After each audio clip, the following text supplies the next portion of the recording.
La pierre noire sourit et félicita Baek Woo-jin, puis ajouta qu'il allait restreindre sa force. Une tempête noire apparut à côté de la pierre noire, et un cri très fort et perçant en sortit. Soudain, le type apparut dans le dos de Woo-jin, disant qu'en retenant sa puissance, il lui donnait une chance de se rapprocher de sa magie.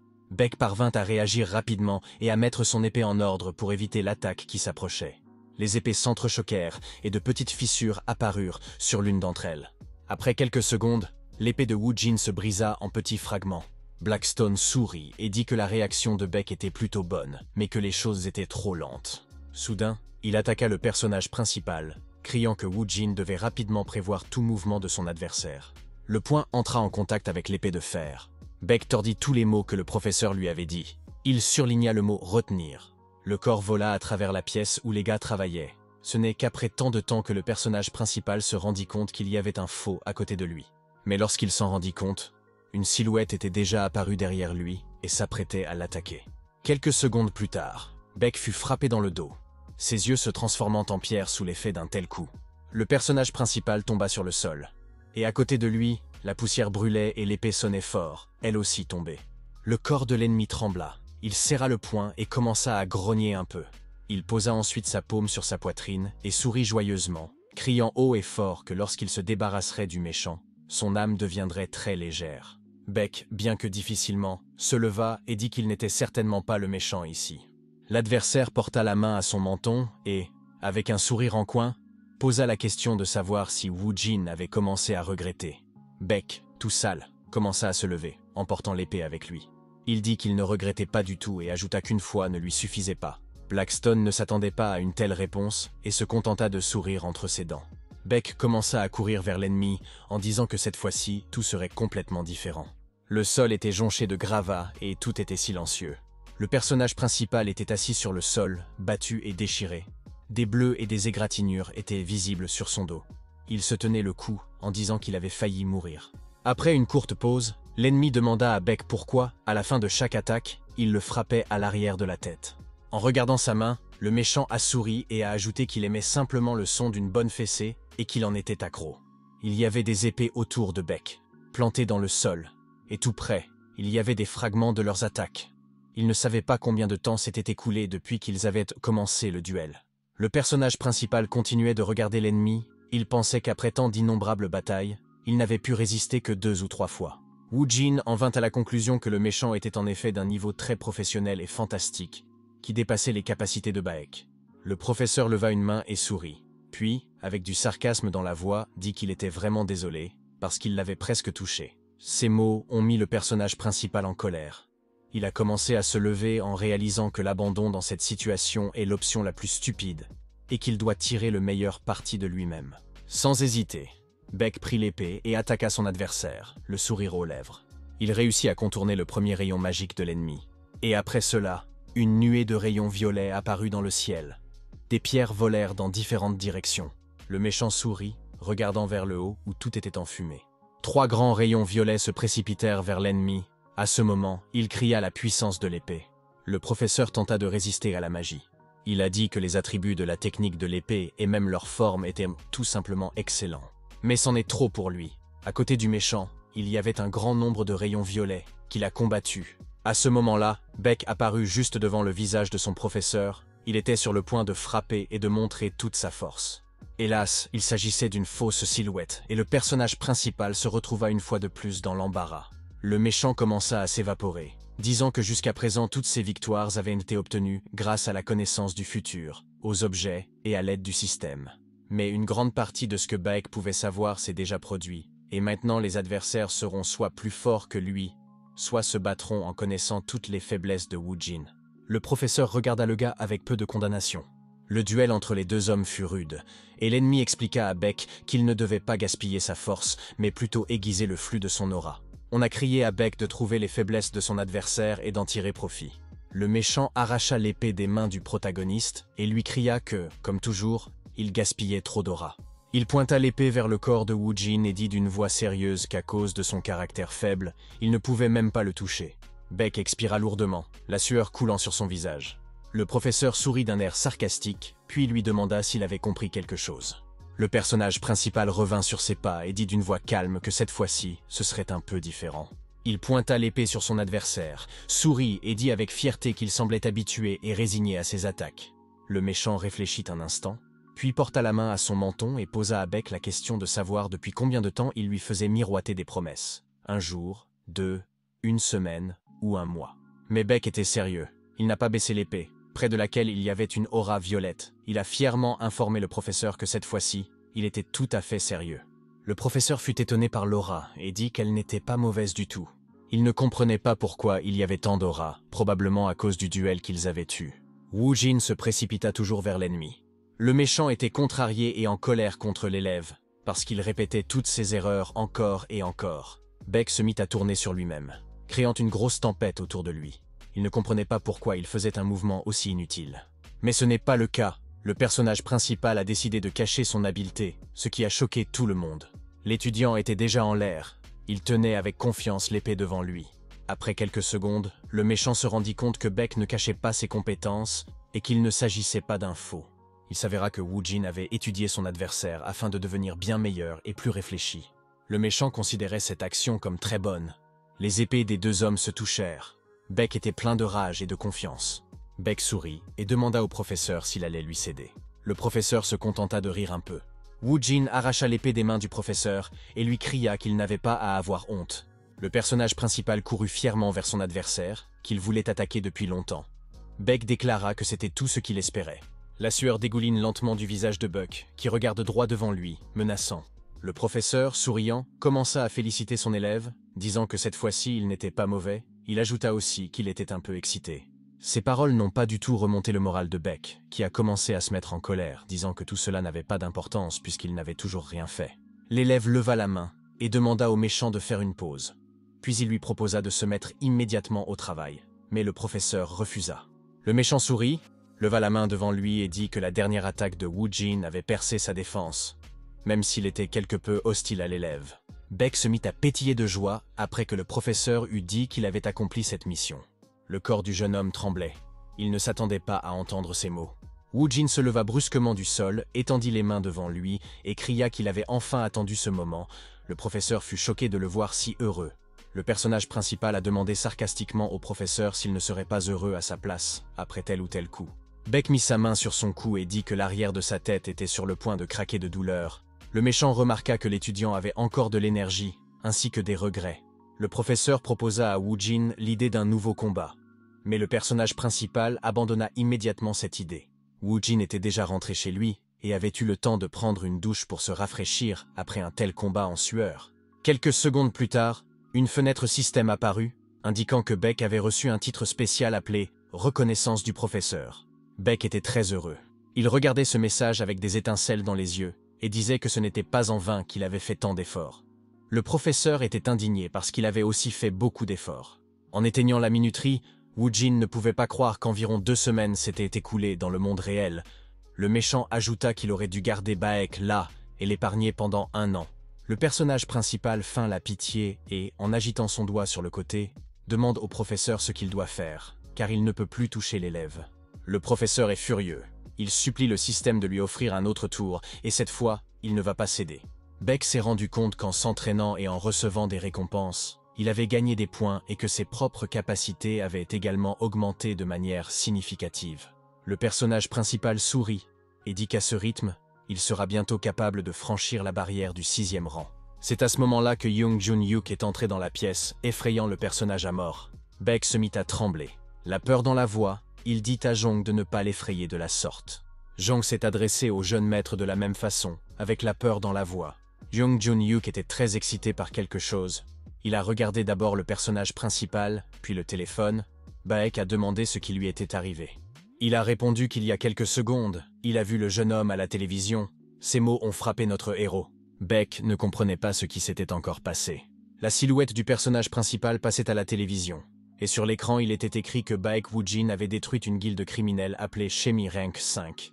Jung Juk-hyuk a expliqué que Baek n'était pas apparu dans sa chambre depuis des jours. Et quand il a vu cela, il a pensé que leur jeune maître faisait encore quelque chose.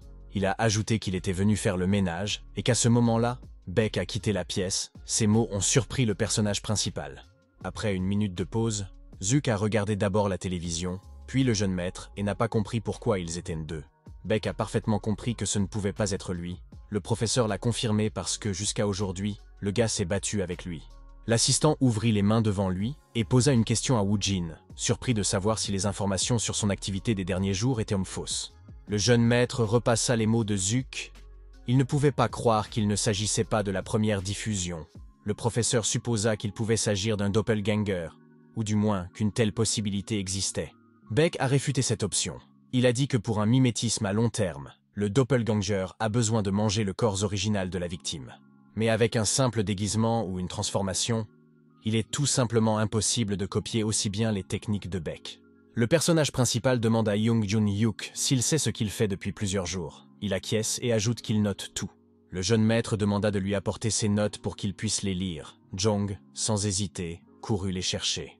Au total, Beck a traité avec 8 guildes criminelles de petite et moyenne taille et a recherché des utilisateurs de capacité. Beck y réfléchit, car c'est exactement ce qu'il peut faire. Le professeur ajoute que même le rayon d'action est le même. Il a reposé les notes sur la table. Après cela, j'ai commencé à réfléchir à toute la situation. Le professeur a dit qu'un grand détective allait s'occuper de l'affaire, puis il a demandé si Woo Jin-woo se souvenait de quelque chose. Celui-ci ne se souvenait que d'un incident similaire, le massacre d'un célèbre utilisateur de capacité sur la place. Après que de nombreuses personnes l'eurent capturé, sa véritable identité fut révélée. Il s'agissait d'une personne ordinaire possédée par un démon. Il détestait grandement cet utilisateur de capacité. Selon son témoignage, ce démon l'a approché. Il lui a dit qu'il pouvait changer son apparence et sa force à sa guise. Peut-être que cette personne a laissé libre cours à ses émotions. L'enseignant a grossièrement deviné la situation, mais n'a pas pu comprendre comment cet homme a perpétré le massacre. Il ajoute également qu'il ne comprend pas pourquoi quelqu'un prendrait l'apparence de Beck et ferait des actes vertueux. Le personnage principal répond qu'il ne connaît pas la réponse à cette question et qu'il va maintenant tout découvrir, avant que l'étranger ne lui cause de gros ennuis. Lorsque Beck sortit dans le centre de la ville, tous les passants l'admirèrent. Tous sont heureux de le voir de leurs propres yeux, et certains veulent même lui demander un autographe. Une fille s'est approchée du héros et lui a demandé quelle était sa prochaine mission. Beck a souri et a répondu que c'était un secret. Woo-jin a promis que toutes ses prochaines actions seraient faites spécifiquement pour les gens. Soudain, un inconnu portant des lunettes est apparu dans la foule, observant silencieusement tout ce qui se passait. Le professeur sourit et demande à l'homme ce qu'il en pense. Il s'agissait de Beck Woo-jin, qui était presque brûlant de honte.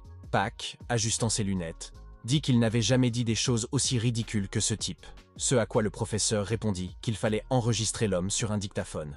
Après une pause, le méchant demande à Woo-jin pourquoi il n'a pas encore capturé l'imposteur, car Beck pourrait révéler au public entier qui est vraiment ce type.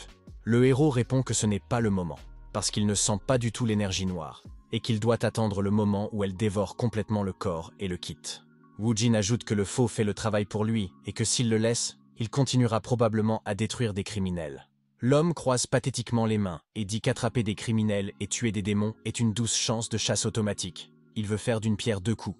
Dans les commentaires sous la nouvelle, ils ont écrit qu'ils étaient choqués par la façon dont Beck Woo-jin a nettoyé le donjon Manticore à lui tout seul. Ils n'arrivaient pas à croire que le personnage principal travaillait seul. Mais l'un des commentateurs a écrit que ce type venait de la famille de l'épée divine Beck et qu'il trompait encore tout le monde. L'homme n'a pas apprécié cette critique et a traité les lecteurs de salauds. Il a déclaré avec colère que ces personnes ne savaient rien de tout cela. Il s'est avéré que cet inconnu était un fan inconditionnel de notre héros et qu'il essayait par tous les moyens de protéger Beck dans n'importe quelle situation.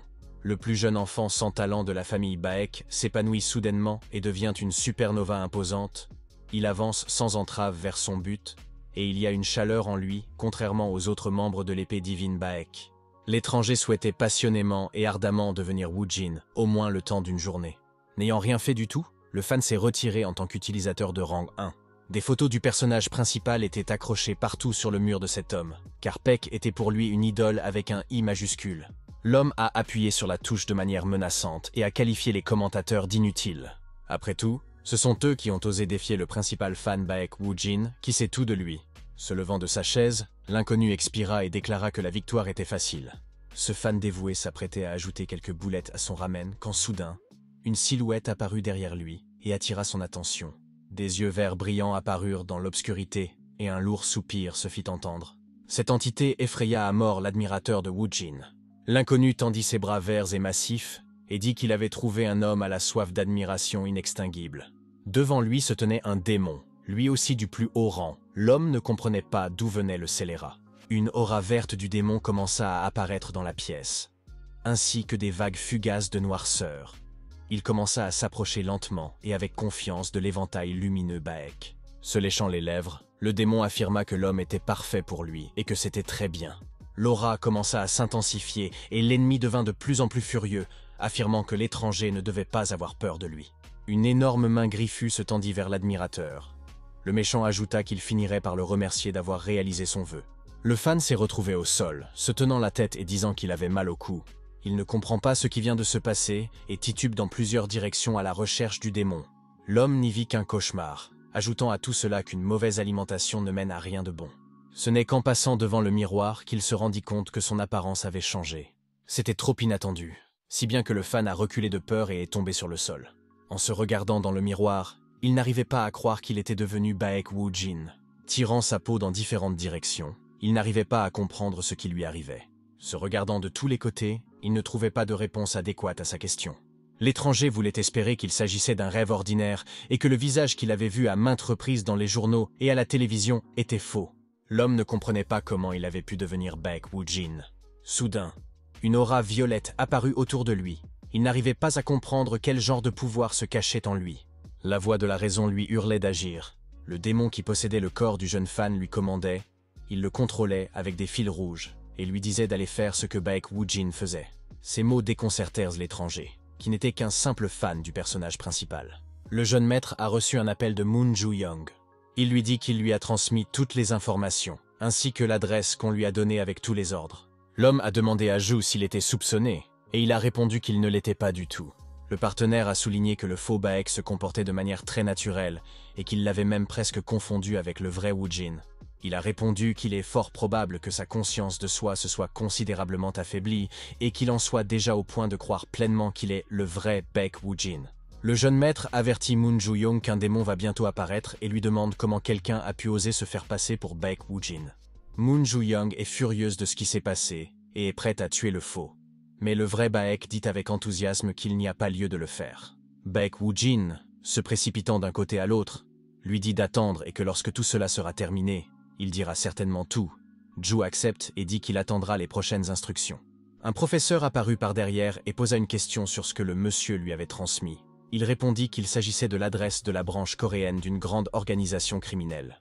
Et même si l'avenir avait changé, le lieu restait le même, il n'était pas sûr que le chef du département soit la même personne. Mais au moins, c'était un endroit idéal pour l'appât, et le faux allait forcément tomber dans le panneau. Le professeur fut choqué. Il demanda s'il était possible pour un imposteur de vaincre le jeune maître au combat. Celui-ci commença à battre en retraite et à nier ce qui avait été dit. Puis ajouta qu'il ne s'attendait même pas à une telle chose. Après tout, le corps a de toute façon une limite au pouvoir qu'il peut contenir, même s'il est contrôlé par le démon lui-même. Après la mort de l'hôte, il perd beaucoup de force. Et lorsque la différence de capacité devient perceptible, le méchant révèle sa vraie nature. Le professeur et Peck regardèrent le faux aller quelque part. Le jeune homme a souri et a levé ses lunettes, disant qu'il se rendait à l'immeuble, comme il l'avait prévu. L'assistant réfléchit et réalisa que même un démon ne pouvait pas franchir les limites de la ruse de l'original. Cette supposition parut étrange à Jin. L'homme décida d'attendre et ajouta qu'il devait entrer au moment le plus opportun pour ne pas effrayer l'argent. À ce moment-là, le faux Baek Woo-jin était en train de traiter avec l'un des hommes qui se trouvait dans le bâtiment. L'étranger cria, lui demandant comment il pouvait connaître cet endroit, et le faux répondit qu'il ne pouvait pas ne pas savoir. Beck sourit d'un air à la fois effrayant et étrange. Puis il dit qu'il est celui qui punit le mal et fait respecter la justice, rappelant que Woo-jin est issu de l'épée divine Baek. Les yeux de l'homme se révulsèrent. Il voulut dire un mot, mais il hésita. Traitant Peck de psychopathe, il baissa la tête et resta assis en silence tout ce temps, tandis qu'il le regardait avec mépris. S'essuyant les mains, le faux dit qu'il savait qu'il y avait un souterrain de méchants ici, mais pour lui, ils étaient tous très faibles, alors il allait rapidement mettre fin à tout cela et retourner à sa famille. Mais soudain, un autre moment attira l'attention de l'homme. Quelque chose de pointu et de dangereux volait droit sur le jeune homme. Après cet instant, une explosion très forte et lumineuse se produisit, dont les flammes s'éparpillèrent dans tout le couloir. Le faux Peck réussit à se défendre. Mettant son épée devant lui, il lui demanda s'il était le chef de ce département. Enlevant sa capuche, l'inconnu répondit qu'il allait de toute façon venir à Baek Woo-jin, et qu'il lui était donc très reconnaissant de se présenter ici en personne. Devant l'imposture se tenait un homme à l'allure effrayante, avec les traits d'un psychopathe, qui disait que la douleur de la main coupée par Peck n'avait toujours pas disparu. L'inconnu, en tenant sa main, a crié à Peck que c'était à cause de lui que ses plans avaient échoué. Ses yeux lançaient des flammes rouges, il était furieux. Il criait le nom du personnage principal. Le sol tremblait et brûlait. Peck mit son index devant lui et dit qu'il n'avait aucune idée de ce que le méchant avait dit de lui auparavant, puis posa une question sur ce qu'il lui avait fait. L'ennemi resta en état de choc, comme si le sol s'était dérobé sous ses pieds, et les mots suivants de Peck, selon lesquels il le voyait pour la première fois, tuèrent moralement le méchant. Cette réponse mit le démon encore plus en colère. Il traita le faux de putain de salope et était prêt à le tuer. Un décalage se produisit entre les deux hommes, qui se mirent à courir l'un vers l'autre afin de mettre fin au malentendu une fois pour toutes. Soudain, une énorme main violette est sortie de sous la cape du démon et a commencé à s'approcher du visage de Peck. À ce moment, ce dernier réussit à réagir et à mettre une épée devant lui, afin de réduire la probabilité que le méchant s'en prenne à son corps. Il y parvint, bien que difficilement. La main du démon s'écrasa sur le mur, qui n'était pas très loin du type. Des petits morceaux s'éparpillèrent sur les côtés. L'ennemi était plein de rage. Il demanda à Peck ce qui se passait et lui dit de ne pas se laisser distraire et de se battre comme un homme, pas comme un gamin. Il y avait des éclats et beaucoup de fumée autour. Le méchant disait qu'il voulait sentir que ce n'était pas en vain qu'il avait plongé dans la magie noire pour le vaincre. Tout dans la pièce était enfumé, mais en regardant bien, on pouvait apercevoir une silhouette noire au loin, qui soulignait clairement le corps d'une personne vivante. À travers la fumée, qui se dissipait peu à peu, un visage se dessinait, les lèvres murmurant des mots que l'ennemi ne pouvait pas entendre. Le méchant était très en colère. Il criait, demandant à Peck ce qu'il avait dit, car tout était important pour lui, et toujours. Tenant l'épée en dessous, le faux Wu Jin commença à dire que bientôt tout cela se terminerait et qu'il devrait retourner dans sa patrie, c'est-à-dire dans la famille de l'épée divine Baek. Le type leva son arme au sommet et commença à crier qu'il était Baek Wu Jin de la famille de l'épée divine. Ce cri fut entendu dans tout le territoire, enveloppant les bureaux de tout le bâtiment.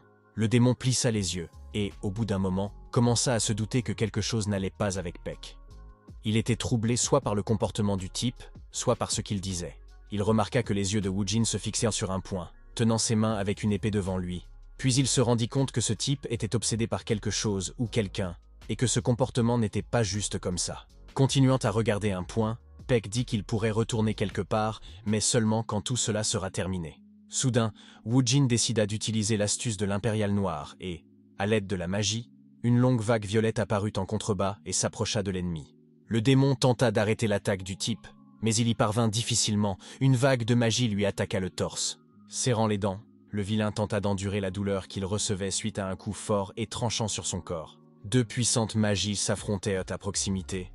À la fois sombre, l'aura qui brillait dans la pièce était très intense et tranchante. Le démon était très étonné car il ne comprenait pas du tout ce qui se passait et quel terrible tour ce type nommé Peck avait fait. Bientôt, l'atmosphère devint très tendue pour le méchant, et il s'adressa à eux comme un fils de pute et leur demanda ce qu'il avait fait. Préparant son poing, l'ennemi déclara qu'il n'avait qu'à tuer Wu Jin quoi qu'il en coûte, ses yeux brillants de folie et son poing de magie puissante. Non loin de la main du démon, une boule rouge apparut qui ressemblait au soleil. Il cria que Peck ne pourrait pas l'arrêter et qu'il devrait quitter cet endroit, mais que cette fois-ci, elle serait mortelle. Sous l'influence de la magie, il envoya une énorme boule rouge qui se dirigea directement vers Peck. À ce moment-là, le démon hurla pour que le type meure. En regardant de près, on pouvait voir que la zone où se déroulait le combat et où la balle avait volé était considérablement enfumée. Toute la pièce était enfumée. Le démon serra à nouveau les dents. Il n'arrivait pas à croire que Wu Jin essayait de ruiner son humeur jusqu'à la fin, qui n'était déjà plus là. De la fumée et des morceaux d'asphalte volèrent près de lui. La méchante se retourna et dit que Peck avait fait trop de bruit. Alors qu'elle s'en allait, une ombre apparut derrière elle, et à côté d'elle, une aura verte. Le méchant dit qu'elle avait eu affaire au gars et qu'elle pouvait donc recevoir calmement des aveux. Il voulait quitter le bâtiment avant que les membres de l'association n'entrent, mais soudain, quelque chose s'est produit. Ce n'était plus Baek Wu Jin, célèbre pour ses bonnes actions et ses sauvetages, qui se tenait devant lui, mais le démon qui avait pris sa forme. Le méchant ne s'attendait pas à voir un démon devant lui. Aussi, lorsqu'il se retrouva seul face à lui, il fut considérablement effrayé. Bougeant son cou dans différentes directions, il dit avec un sourire malicieux que le dernier coup de l'homme était très dangereux pour sa vie. Souriant malicieusement, le démon ajouta qu'à cause de ce verre, il avait libéré ses pouvoirs bien plus tôt qu'il ne l'avait prévu. L'homme ne comprenait pas ce qui se passait et était en état de choc, car il ne s'attendait certainement pas à une telle tournure des événements. Il ne comprenait pas pourquoi quelque chose comme un démon était sorti de Baek Woo-jin, et lorsqu'il commença à réfléchir, il se dirigea directement vers le type. Et après ça, il frappa l'ennemi à l'estomac avec une telle force que son sang gicla et que son corps fut projeté en arrière. L'homme poussa un grand cri de douleur. Le démon le souleva par le cou et lui dit qu'il allait lentement aspirer sa force vitale et finir par le tuer, et que ce serait sa revanche pour avoir interrompu son plan. Il ajouta qu'une question l'intéressait, à savoir combien de temps un homme pouvait tenir dans de telles conditions. Des bruits de pas se firent entendre dans le couloir, ainsi qu'une voix demandant aux méchants de s'arrêter. Le vrai Baek Woo-jin sortit du couloir sombre. Il dit que le démon ne devrait pas se débarrasser de ce beau visage, car il ne sait pas quelle est la valeur de ses droits à l'image. L'homme était choqué et ne croyait pas que le vrai fils de l'épée divine Baek était à côté de lui. Il ne comprenait pas non plus ce qui se passait dans ce bâtiment. Le démon sourit sarcastiquement et dit que l'original était arrivé juste à temps. Woo-jin resta debout et écouta tout ce que le méchant disait. À savoir qu'il avait juste pris une copie de la tête d'un type. Le démon ajouta qu'il tuerait Baek et prendrait tout son pouvoir. Se léchant les lèvres, il ajouta que c'est alors qu'il deviendrait l'original idéal. Le personnage principal dirigea sa puissante force violette vers l'ennemi. Le démon qui tenait l'homme ne le remarqua pas tout de suite. Une explosion très forte se produisit dans le bâtiment, ce qui fit apparaître des flammes et fit voler les fenêtres supérieures. Un homme était allongé sur le sol et gémissait à cause d'un coup violent. Baek se tenait en face de lui. Jin était très ennuyé par le fait qu'il parlait de plus en plus. Il posa une question pour savoir si tous les démons se battaient avec leur langue. L'homme commença à réagir agressivement aux paroles du personnage principal, le traitant de bâtard, mais Pak lui demanda de se taire. Il lui jeta un coup d'œil et lui dit que pendant tout ce temps, il réfléchissait à ce qu'il allait faire d'eux. L'ennemi reposa la question. Woo-jin répondit qu'apparemment, il avait même maîtrisé la magie noire et invoqué un démon, mais qu'il n'avait pas pu le contrôler. Puck sourit et dit qu'il avait raconté une bonne histoire, puis demanda s'il avait raison. Le personnage principal pointa l'épée directement sur la poitrine de cet homme, qui voulait dire à Woo-jin tout ce qu'il y avait à dire. Ce démon s'envola à nouveau par la fenêtre, et c'est à ce moment que Woo-jin dit qu'il n'avait pas l'intention de laisser l'homme en vie, et qu'il en allait de même pour le démon. Woo-jin avait l'air très étrange. Ses yeux brillaient de haine, il disait qu'il détestait ceux qui prétendaient être lui, mais que Baek détestait encore plus ceux qui essayaient de tuer son peuple. Alors la seule façon de se sentir mieux était de s'occuper d'eux de ses propres mains. Le démon se leva et demanda comment Baek Woo-jin osait dire de telles bêtises devant lui. Tirant la langue sous la forme d'un serpent, il déclara qu'il allait manger le héros et reconstituer ses forces. D'un geste de la main, il ajoute qu'il va le faire tout de suite. Une grosse boule de feu apparut près de la main du protagoniste. Le démon était en état de choc, car il ne s'attendait pas à une telle tournure. Un dragon nommé Ignis apparut devant lui. Baek Woo-jin ordonna à son dragon d'attaquer. Cette idée mit le méchant très en colère. Il grinça des dents dans une colère extrême. Il ajouta ensuite qu'il savait que Baek avait affaire à un esprit, mais qu'il ne pouvait pas croire qu'il était du plus haut niveau, et que ce petit gars n'était pas du tout perdu. Baek regarda le deuxième adversaire, sourit et dit qu'il était temps de mettre fin à ce cirque. L'homme se contenta de sourire et de lever les yeux au ciel. Le personnage principal sourit d'un air sarcastique, puis posa une question pour savoir s'il avait recousu la blessure, et remplaça la main par des restes d'esprits et de monstres invoqués. Ces mots irritèrent encore plus l'ennemi, qui cria que Baek était trop pressé. Une énorme main s'élança vers le héros, mais il réussit à la dévier. Le méchant cria qu'il allait enlever l'esprit de Baek et l'unir à sa main. La main de l'homme était sur le point de toucher Ignis, mais au même moment, il ne put le faire, la main recula. L'homme ne comprenait pas pourquoi il n'arrivait pas à capturer cet esprit. Baek se contenta de sourire d'un air sarcastique. Mettant l'épée derrière son dos, le personnage principal posa une question pour savoir s'il pensait que sa pitoyable technique fonctionnerait sur le vaisseau du roi des esprits, et puisque le méchant avait décidé de s'attaquer à de telles techniques, alors qu'ils correspondent à ce niveau. Le méchant n'arrivait pas à croire de quel vaisseau il s'agissait. Woo-jin sourit et dit que l'ennemi n'avait plus aucun atout dans sa manche. Les yeux de Buck étaient là pleins de confiance. Il dit fièrement que le vilain avancerait dans la bataille, parce qu'il devait apporter sa tête à la fête du vieil homme. Les deux hommes commencèrent à s'attaquer l'un l'autre. Lorsque le méchant voulut attaquer le personnage principal, celui-ci réussit à substituer son épée à temps et à éviter l'attaque. Baek réussit à repousser l'attaque en quelques secondes. Il comprit que l'ennemi ne faisait plus que se défendre et rien d'autre. À ce moment, une pierre noire apparut. Woo-jin dit que probablement, quand il a frappé le méchant avec sa technique, il a chié dans son pantalon. La pierre noire ajouta qu'à cause de la magie interdite, le méchant ne pouvait probablement pas utiliser la technique d'invocation, ce qui était une très bonne chose pour Beck, qui devait donc passer à une offensive plus agressive. Beck sourit et félicita son adversaire, disant qu'il était devenu plus fort. Après tout, il craignait déjà de couper le méchant comme du tofu. L'ennemi fut stupéfait de voir qu'après tout ce temps, Baek Woojin était toujours aussi arrogant qu'avant. Il cria que le personnage principal ne serait plus en mesure de l'humilier et de l'insulter. Après tout, il porte l'armure la plus puissante, recueillie à partir des auras de toutes sortes d'esprits et de monstres. Le méchant ajouta qu'il n'avait aucune idée de l'essence de cette armure, mais qu'elle avait l'air très solide.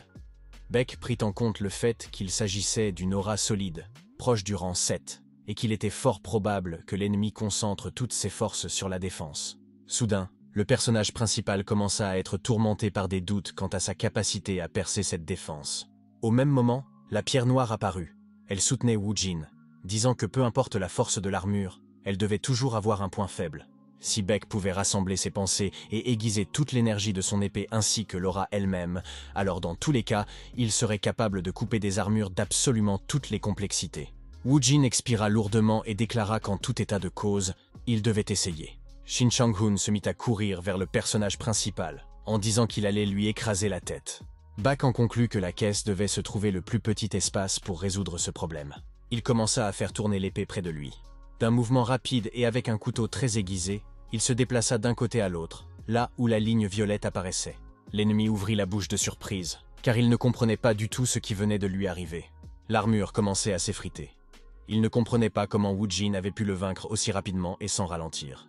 Du sang gicla du torse du type, et bientôt, le méchant tomba au sol, et son sang s'éparpilla sur tout le périmètre. Il ne comprenait pas comment il avait pu faire ça. Beck se tenait à l'écart à ce moment-là, et se contentait de regarder. Prenant les derniers souffles de sa vie, le type ne voulait pas prendre les choses au sérieux, car ce n'était pas possible. Il devait devenir encore plus fort, mais hélas, il n'y parvint pas. Woojin leva son épée et déclara d'un air sévère que ses paroles étaient empoisonnées jusqu'au bout. Le personnage principal plissa les yeux et déclara que Shin Han-chun devait aller en enfer. Le sang gicla, et un murmure silencieux se fit entendre. Ignis se battait toujours contre le démon. Ce dernier était désemparé, car son corps incomplet était loin d'être un esprit de haut rang. Il ne voulait absolument pas croire que Beck maîtrisait non seulement l'art de l'escrime, mais aussi la technique des esprits.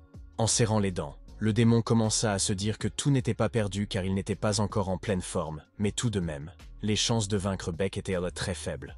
Le méchant commença sa transformation en une forme plus forte. Des ailes en sortirent, il ressemblait à une chauve-souris, et son dos étincelait de flammes vertes qui se trouvaient sur tout le périmètre. D'une voix menaçante et grossière, le démon déclara que puisque Baek Woojin avait détruit ses plans, il détruirait tout dans cet endroit. Un énorme flux d'énergie verte se dirigea vers la porte du protagoniste. Ignis était prêt à attaquer. Soudain, Beck s'approcha de son esprit et lui dit qu'il avait très bien résisté et qu'il pouvait maintenant se reposer car il s'occuperait du démon. À ce moment, Blackstone apparut et posa une question pour savoir si Woojin était confiant dans les combats qui se succédaient, car son adversaire était un démon. Le personnage principal sourit et dit de ne pas s'inquiéter, car il avait un très bon objet avec lui. Dans ses mains, il tenait quelque chose qui ressemblait à un bracelet en or. En mettant le bracelet étincelant, Beck a dit avec un sourire que sa force devrait suffire. À ce moment-là, deux hommes explorèrent les environs. Mais le professeur remarqua quelque chose et décida de regarder en arrière. La fille aux cheveux rouges se retourna, car elle ne comprenait pas ce qui s'était passé. Le professeur a continué à regarder au loin en silence, et son partenaire a posé une question sur ce qui s'était passé. Mais l'homme a continué à se tenir debout en silence et à regarder au loin. Ensuite, il a lentement posé la main sur sa poitrine et a dit qu'il ne se sentait pas très bien parce qu'il avait des fourmillements dans le cœur. La jeune fille était mécontente parce que cet incident s'était répété plus d'une fois. Elle ne comprenait pas pourquoi le professeur était si accablé par le passé.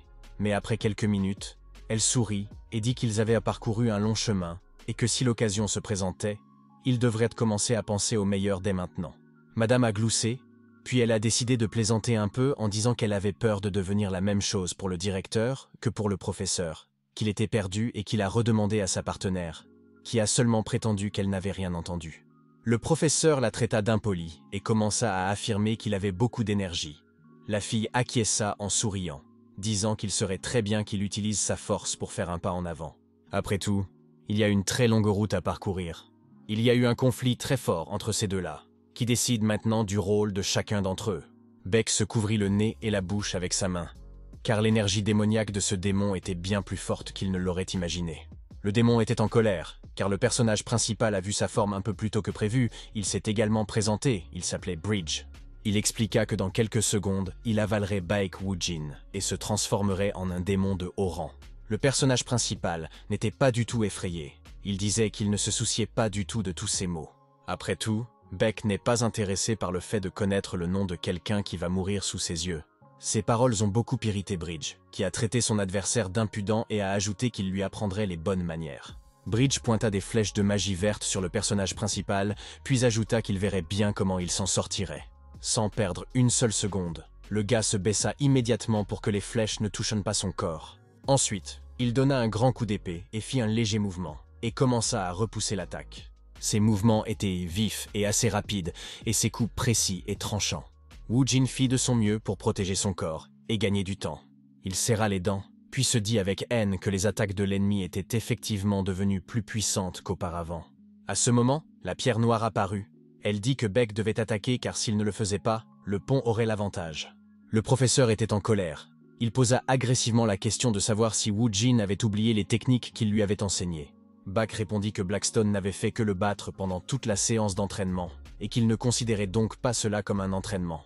Le personnage principal ouvrit les bras, et une aura violette et tranchante s'échappa de l'épée. Mais hélas, elle ne toucha même pas Bridge. Woojin n'en revenait pas que le coup ait manqué. Il pensait que le bracelet n'avait vraisemblablement pas encore commencé à fonctionner, et n'avait pas déclenché le même effet. Baek avait l'impression que l'adversaire était très fort, même s'il y avait de fortes chances qu'il se soit complètement assimilé à l'hôte. Le professeur ajouta qu'un coup précis au cœur du démon sauverait certainement une personne, et le personnage principal posa la question de savoir si son épée pouvait le faire. Blackstone souligna qu'il ne devrait pas y avoir de problème, car il avait été capable de couper Shin Chang-hong, ce qui signifie qu'il peut le faire avec le second adversaire. Baek aura seulement besoin d'une épée bien aiguisée. Il insiste sur le fait que Woojin doit s'affûter non pas en ligne, mais en point. Baek, sans discuter, accepta les paroles de son professeur. Le professeur ajouta qu'il devait remplir la zone de vide, non pas avec de l'énergie spirituelle, mais avec de l'énergie tranchante. Et Woojin décida donc d'utiliser la lame du jour délicieux. L'attaque violette se planta directement dans la poitrine de Bridge, avec une telle force qu'il poussa un terrible grognement de douleur. Du trou que Baek lui avait infligé, l'aura de l'ennemi commença à partir progressivement. Bridge hurla qu'il n'arrivait pas à croire que son corps commençait à s'effriter et que la magie noire se dissipait. Il cria que ce n'était pas possible et qu'il n'y croyait pas. Lorsque la magie noire et l'armure disparurent complètement, un homme aux lunettes et aux cheveux bruns tomba sur le sol. Baek posa une question à la pierre noire pour savoir ce qui allait arriver à ce type. Le professeur s'approcha de l'inconnu et l'examina, sans hésitation. Il déclara que la victime était vivante, mais que le type aurait besoin d'un traitement en tout cas à cause de l'empoisonnement par l'énergie démoniaque. La magie de Bridge est restée au plafond. Il commença à hurler sur Baek et Blackstone en disant qu'ils ne savaient même pas ce qu'ils faisaient. Le démon les appelait des insectes maudits. Le démon ajouta qu'il les mettrait tellement en pièces qu'ils ne se reconnaîtraient même pas dans le miroir. Buck s'est senti bizarre face aux menaces de Bridge. Et après cela, il a dit qu'il était lui-même un insecte qui avait besoin de s'attacher à une personne pour obtenir de la force. Le personnage principal a appelé sa pierre noire, qui a tout compris en quelques secondes. Le bracelet que Baek avait mis au début du combat brilla soudain d'une lumière brillante et dorée. Bridge se mit à hurler de douleur. Il ne comprenait pas quelle sorte d'énergie dégoûtante venait de l'envelopper. Woojin brandit son épée et déclara que c'était le tout dernier rayon de lumière qu'il verrait dans sa vie. En lançant l'attaque, il fit ses adieux au démon, le traitant de parasite. C'était une nuit fragile de carnage et d'éclats divins tout à la fois. Le démon a poussé de grands cris sous l'effet de la douleur que lui a infligé notre personnage principal. Une puissante explosion s'est produite dans le bâtiment. Des flammes rouges et brillantes sont tombées de la fenêtre et le verre a volé dans différentes directions.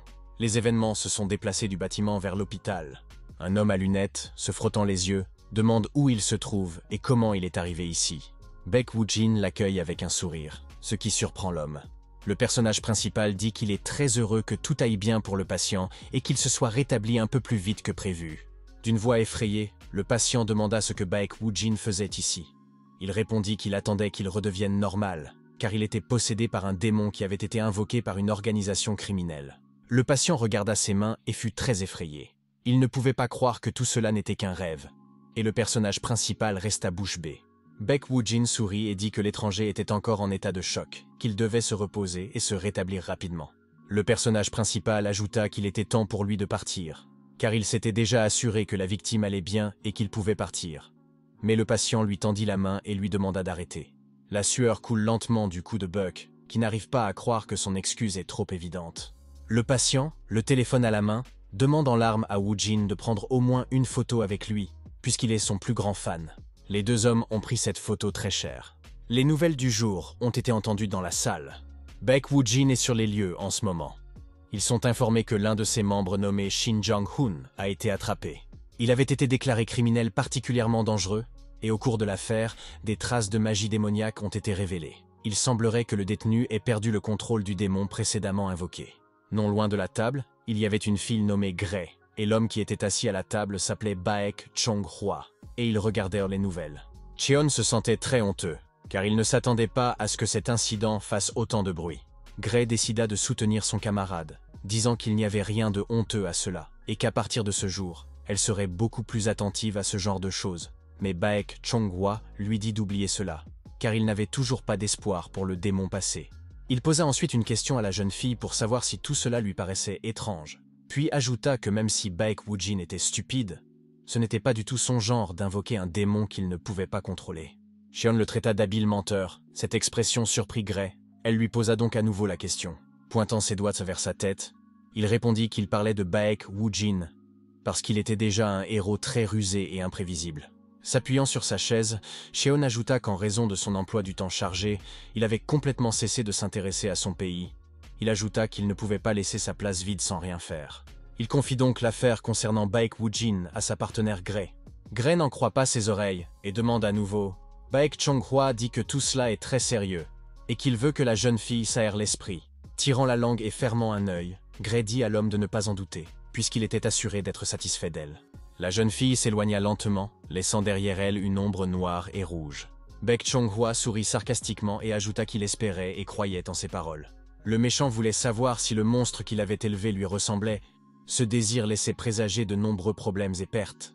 Baek Woo-jin marchait sur la route avec Blackstone, mais il était clairement de mauvaise humeur et très en colère.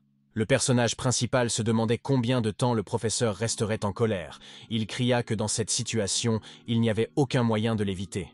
Blackstone s'est retourné et a commencé à crier sur le gars en disant que c'était lui qui avait tué le démon et personne d'autre. Beaucoup de choses intéressantes se produisirent ce jour-là. Une aura verte régnait dans la pièce. Elle ressemblait à la puissance que le démon lui-même avait accumulée pendant tout ce temps. Baek remarqua qu'elle tendait vers la pierre noire. L'essence du démon de niveau intermédiaire, Britza, fut absorbée par la pierre noire. Le professeur n'arrivait pas à croire qu'il avait absorbé toute cette puissance. Il lui semblait qu'il était devenu beaucoup plus fort qu'avant. Il était heureux d'avoir obtenu quelque chose après tant de temps. Le personnage principal regarda son camarade d'un air interrogateur. À ce moment, l'aura commença à sortir de Blackstone par son dos. Il ne comprenait pas ce qui commençait à lui arriver. Soudain, Baek commença également à la sentir, et il semblait que l'aura du démon se dirigeait directement vers lui, ce qui était un spectacle plutôt étrange.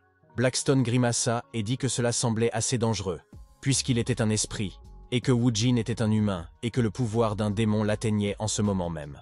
Le personnage principal regarda la main, et réalisa alors que l'aura du démon était trop pure, et qu'elle avait probablement été filtrée avec l'aide de la pierre noire elle-même. Ces mots blessèrent beaucoup le professeur, qui espérait obtenir quelque chose, mais hélas, il se trompait. Il était horrifié par le fait qu'il n'était qu'un filtre ambulant qui rendait la vie de Baek Woo-jin beaucoup plus facile.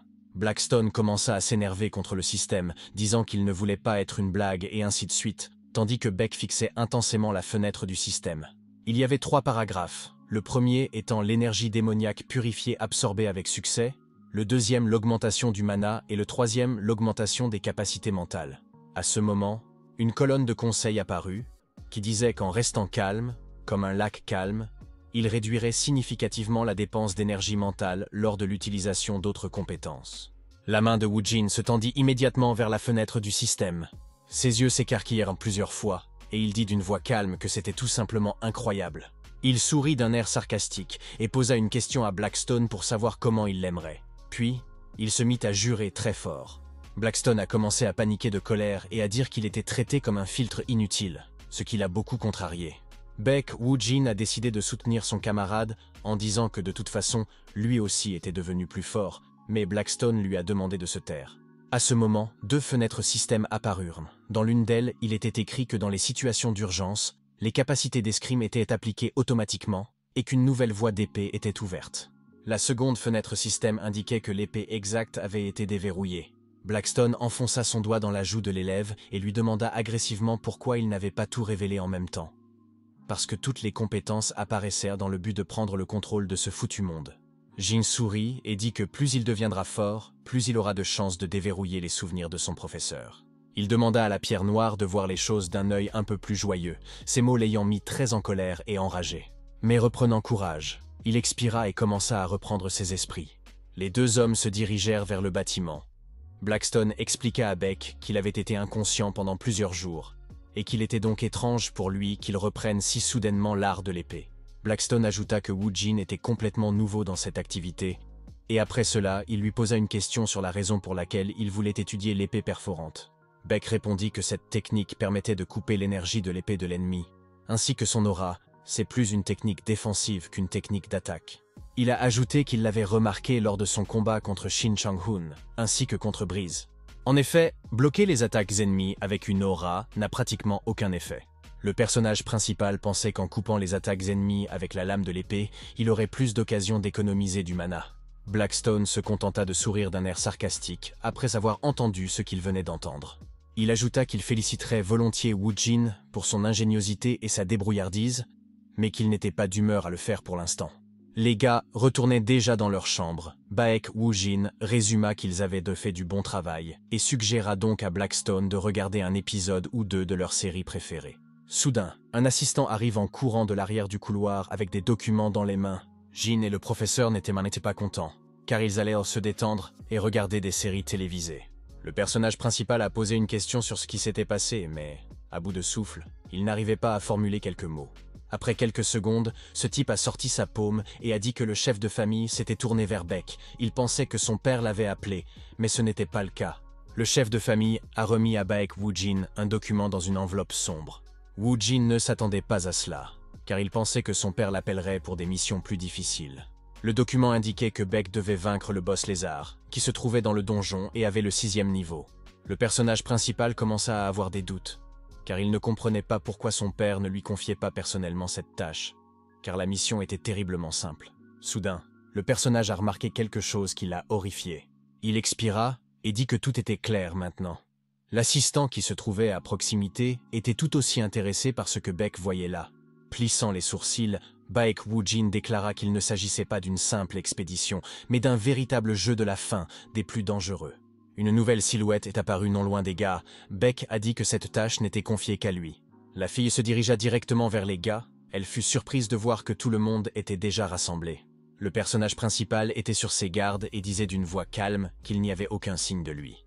Devant lui se tenait une fille au sourire malicieux, aux cheveux roux et à la même couleur que ses yeux, qui s'appelait Baek Song-ha. La fille se dirigea directement vers les gars. Elle fut surprise de voir que tout le monde s'était déjà rassemblé.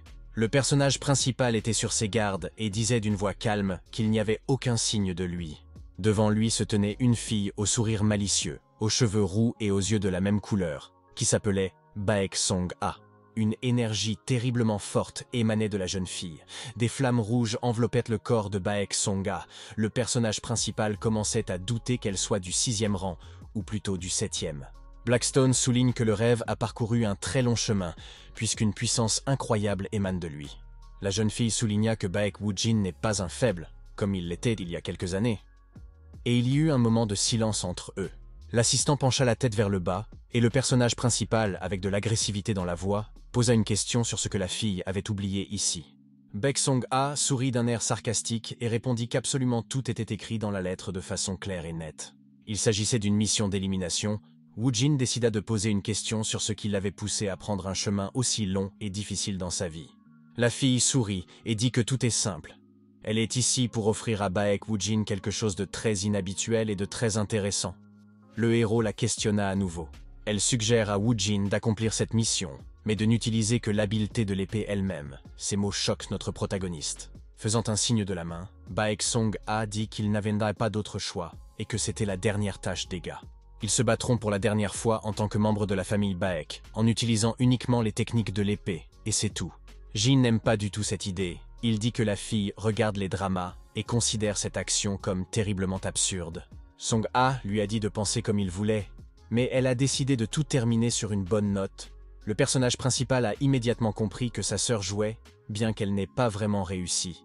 Ce qui l'intéressait, c'était un fait, à savoir ce que Dream mijotait. Baek Woo-jin soupçonne la jeune fille d'essayer délibérément de lui faire refuser cette mission. Le personnage principal dit « ainsi soit-il ». Ces mots choquèrent Song-ah, mais au fond de lui, Woo-jin savait qu'il n'allait pas jouer les jeux que sa sœur jouait ici.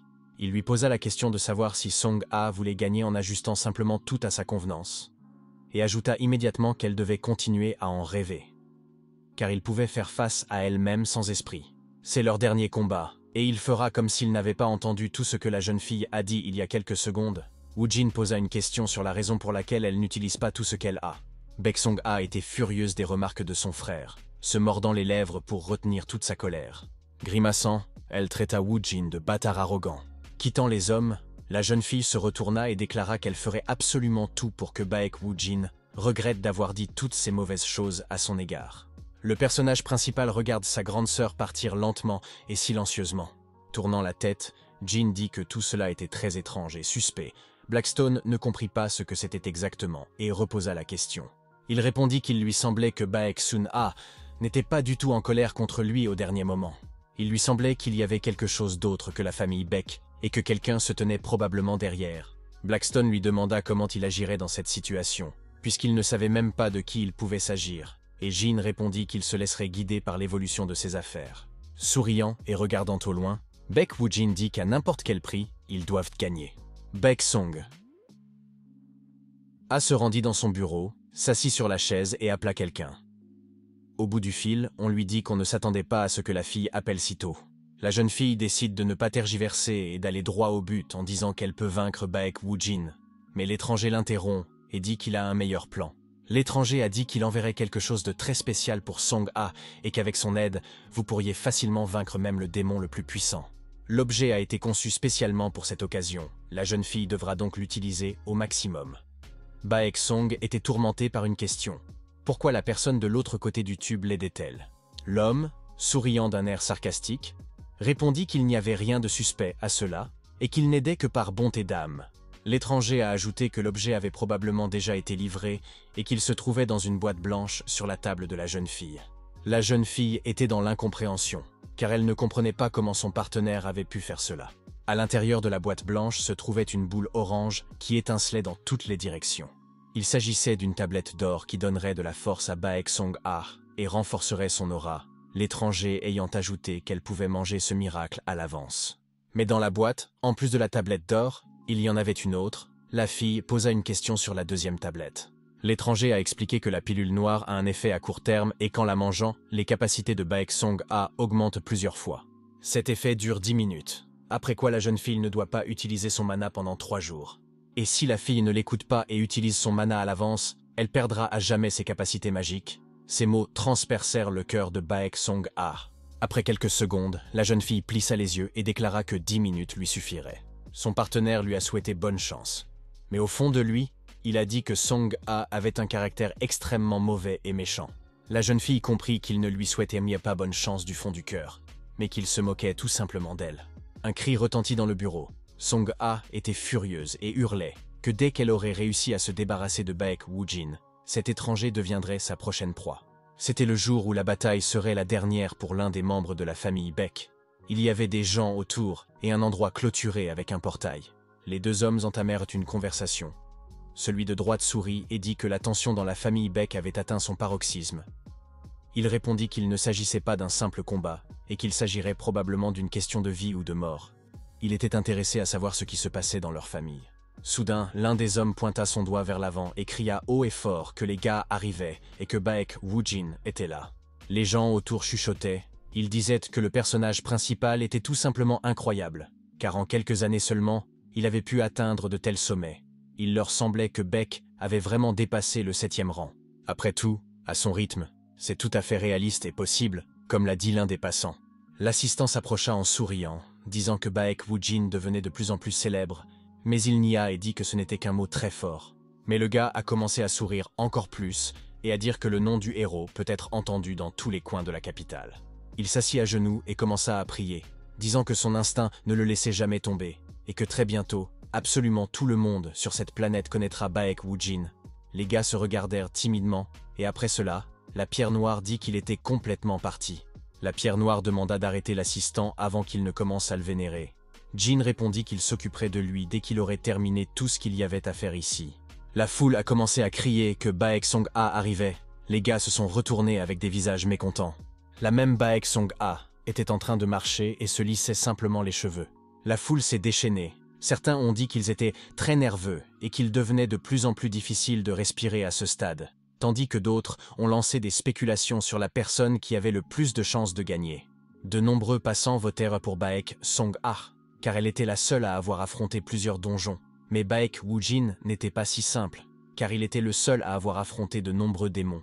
Baek Song-ha s'est tourné vers son adversaire, et avec un sourire, lui a demandé s'il était prêt à être vaincu. Le personnage principal sourit et répondit qu'il n'avait pas à s'inquiéter, et qu'il valait mieux que la jeune fille s'occupe d'elle-même. Il y eut un silence entre les parties. Les deux adversaires se regardèrent silencieusement, et leur mana enveloppa les silhouettes. Blackstone voulut avertir Jin que l'ennemi était devenu plus fort ces derniers jours, mais il le remarqua lui-même. Ils se regardèrent en silence. Et après quelques secondes, Blackstone dit qu'il était sûr que Baek Song-ha ne pouvait pas se passer d'un bon élixir, car elle ne pouvait pas augmenter le nombre d'aurores en si peu de temps. Il était sûr que tout cela était vrai, pas grâce à l'entraînement. Partant du principe qu'un soudain regain de force le jour de la tâche n'est tout simplement pas possible, le personnage principal commença à réfléchir et comprit bientôt ce qui se passait réellement. Il y a bien quelqu'un derrière Baek Song-ha, et ce quelqu'un est terriblement insidieux et rusé. Deux têtes de dinosaures s'envolent sur les côtés, accompagnées d'un terrible rugissement. Baek Woojin n'a fait qu'agiter son épée, alors que les deux torses de l'ennemi gisaient déjà sur le sol, immobiles. Le personnage principal grimaça et dit en regardant le cadavre qu'ils étaient plus faibles qu'ils ne le pensaient. Blackstone répliqua avec indignation que ce n'était vrai que pour lui. Blackstone ajouta qu'avec les compétences que ce type possédait, on pouvait même abattre le boss lui-même, alors s'occuper de ces dinosaures était facile. Ces paroles encouragèrent Jin. Il sourit et dit qu'ils allaient rapidement en finir ici. Baek Woojin se tourna vers Moon Ju-yeon et lui suggéra de le pousser un peu. Il ne s'attendait pas à de telles paroles de la part du gars, il était donc un peu confus, mais après quelques secondes, il accepta tout de même. Mais à ce moment précis, le partenaire a baissé la tête et est devenu trop triste, pensif et silencieux. Le personnage principal s'est approché de Ju-yeon et lui a demandé ce qui s'était passé. Il a répondu que Jung Yong-woong était le garde du corps de Baek Sun-ha et qu'elle et lui étaient des membres de l'association de l'épée noire. Moon Waiting-young avait très honte d'en parler, mais il n'avait jamais été capable de vaincre la fille dans aucun des combats. Il a ajouté qu'il n'y pensait que parce qu'il ne voulait pas voir ou même croiser Baek Song-ha face à face, car il devenait trop mal à l'aise. Il y eut une énorme tape sur l'épaule. C'était Baek Woojin. Il posa ses mains sur les épaules de Moon Wait-young avec une confiance totale, et dit qu'il n'était plus ce qu'il était avant, et qu'en ce moment, il avait toutes les chances de gagner Song-ha. Après tout, Moon Waiting-young n'est pas un homme ordinaire, mais l'assistant de Jin. Ces mots furent une surprise pour le gars. Il commença à baisser la tête et à remercier Baek Woojin, disant qu'il mettrait sa propre vie en jeu si nécessaire. Le personnage principal fit un signe de la main et dit que ce n'était pas nécessaire. Blackstone croisa les bras et, non sans satisfaction, posa à Jin la question de savoir pourquoi il faisait semblant d'être si bon. Buck sourit et dit qu'il avait toujours été comme ça. Pendant tout le trajet, le professeur s'indignait contre le personnage principal et exprimait son mécontentement de toutes les manières possibles. Baek Woojin se retourne et dit qu'il a préparé un script pour Moon Ju-yeon et qu'il racontera tout en détail tout au long du trajet. Le personnage principal a ajouté que son partenaire n'avait qu'à écouter ses instructions. Moon Ju-yeon a demandé ce que le héros entendait exactement par script. Et il a répondu que son partenaire n'avait qu'à écouter, car il s'agit d'un plan qui fonctionne à 100%. Jung Young-un s'est approché des créatures, les a touchées de la main et a déclaré que leur corps n'avait pas encore disparu, ce qui signifie qu'il ne s'est pas écoulé plus de 5 minutes depuis leur mise à mort. Et à en juger par les coupures, c'était loin d'être les mains de Spirit. Une minute de silence s'écoula entre les deux filles. Le garde du corps se retourne et demande à Baek Song-ha ce qu'elle pense de tout cela, car si cela continue, les adversaires seront les premiers à atteindre le boss. Baek Song-ha répond qu'il en est ainsi, car cette mission n'est qu'une formalité et ils doivent les poursuivre, en gardant leur force au maximum, car leur objectif n'est pas le chef, mais Baek Woo-jin. Dès qu'il aura vaincu le boss, ses forces seront déjà épuisées. Pointant son doigt sur ses tempes, Baek Sun-ha ajoute qu'il y a eu des moments où le personnage principal était un perdant et qu'il n'était pas devenu une horreur pour elle. La jeune fille n'arrivait pas à croire qu'elle devait maintenant s'occuper de lui. Elle était furieuse, disant qu'elle devait régler le problème avant qu'il ne devienne important. Baek Song-ha demande à Jung Young-wong si elle a préparé un bracelet. Elle accepte et lui tend le bijou en argent. C'était génial. Song-ha comprenait qu'elle devait vaincre Baek Woo-jin tout de suite, puisqu'elle n'aurait pas d'autre chance. Elle n'était pas contente de l'aide qu'on lui donnait, mais c'est tout ce qu'elle avait. Après tout, au nom de la victoire, on ne peut pas tout faire. À ce moment, le personnage principal était déjà en train de se battre avec le boss, ce qui mit fin à tout ce duel entre les membres de la famille de l'épée sacrée. Soudain, Baek Woo-jin fut envahi par la chaleur et la peur. Il commença à respirer bruyamment et à regarder au loin avec des yeux immenses. Moon Ju-young se mit à courir en avant en agitant la main. Il était très inquiet de l'état de santé de son maître. Essuyant la sueur de son front, Baek Woo-jin déclara que le boss était bien plus fort que ce à quoi il s'attendait. Le personnage principal regarda ses mains et dit qu'il était heureux de s'être entraîné durement pendant tout ce temps, car un seul faux mouvement et tout aurait pu se terminer complètement différemment. Et en plus, ils avaient un public pendant tout ce temps. Les deux hommes se retournèrent et Baek Woo-jin dit d'une voix calme et posée qu'il avait déjà tout terminé et que le patron était pris, de sorte que l'observateur pouvait sortir, ce qui s'avéra être Baek Song-ha. Elle a souri, a tapé dans les mains de Gina et a ensuite commencé à le féliciter parce qu'il s'en était sorti tout seul. Baek Song-ha a ajouté que grâce à lui, ils étaient arrivés ici confortablement et en pleine forme. Le personnage principal s'est retourné et l'a remercié pour ses compliments, puis a dit que la fille ne devrait pas oublier que c'est lui qui a vaincu le patron, et que Song-ha n'a même pas osé sortir pour le combattre. Agitant les bras et souriant largement, la jeune fille répondit que Baek Woo-jin était trop naïf et n'avait toujours pas remarqué la chose la plus importante, à savoir que depuis le début, son objectif dans ce donjon était loin d'être le boss. Ces paroles commencèrent à mettre à mal le personnage principal. Se couvrant le visage avec ses cheveux, la jeune fille dit d'un ton calme que Baek Woo-jin avait pu vaincre le boss, ce qui signifiait que le donjon s'effondrerait dans 15 minutes. Et elle ajouta que le gars ne devait pas s'inquiéter à ce sujet. Après tout, lorsqu'il sortira du donjon, il dira à tout le monde que Baek Woo-jin n'a tout simplement pas eu le temps de sortir et qu'il a été renversé. Souriant malicieusement, le personnage principal répondit qu'il était au courant. Baek Woo-jin ajouta que l'ennemi était allé trop loin, puis lui posa la question de savoir si elle était vraiment si peu sûre de ses capacités. Ces mots ont mis Baek Song-ha en colère et, en serrant les dents, elle a demandé au gars de se taire. Puis, à la vitesse de la lumière, elle se mit à courir vers Baek Woo-jin, tout en lui criant de ne plus jamais ouvrir sa sale gueule. Les épées des deux puissants membres de la famille divine s'entrechoquèrent. Elles étaient pleines de colère et de haine l'une envers l'autre. Moon Ju-young cria fort et appela le maître. Il voulait l'aider, alors il approcha sa main de l'épée. Mais soudain, l'assistant remarqua quelque chose d'étrange derrière lui. Il s'est rapidement écarté, et à ce moment-là, l'épée a volé à 1 millimètre de lui. J'ai vu les chaussures rouges de la garde du corps Baek Song-ha, et elle a demandé au gars de ne pas intervenir. Jung Young, se tenait en position de combat avec une épée dans les mains. Elle a averti que Moon Ju-young ne devait même pas penser au fait qu'elle se sentirait désolée pour lui. Il n'aurait même pas le temps de cligner des yeux, avant qu'elle ne le déchire en petits morceaux. Moon Ju-young a plissé les yeux et, d'un ton agressif, lui a dit de s'écarter immédiatement du chemin, parce que Baek Sun-ha était clairement en train d'enfreindre toutes les règles et les lois, et que le garde du corps allait simplement regarder tout cela en silence.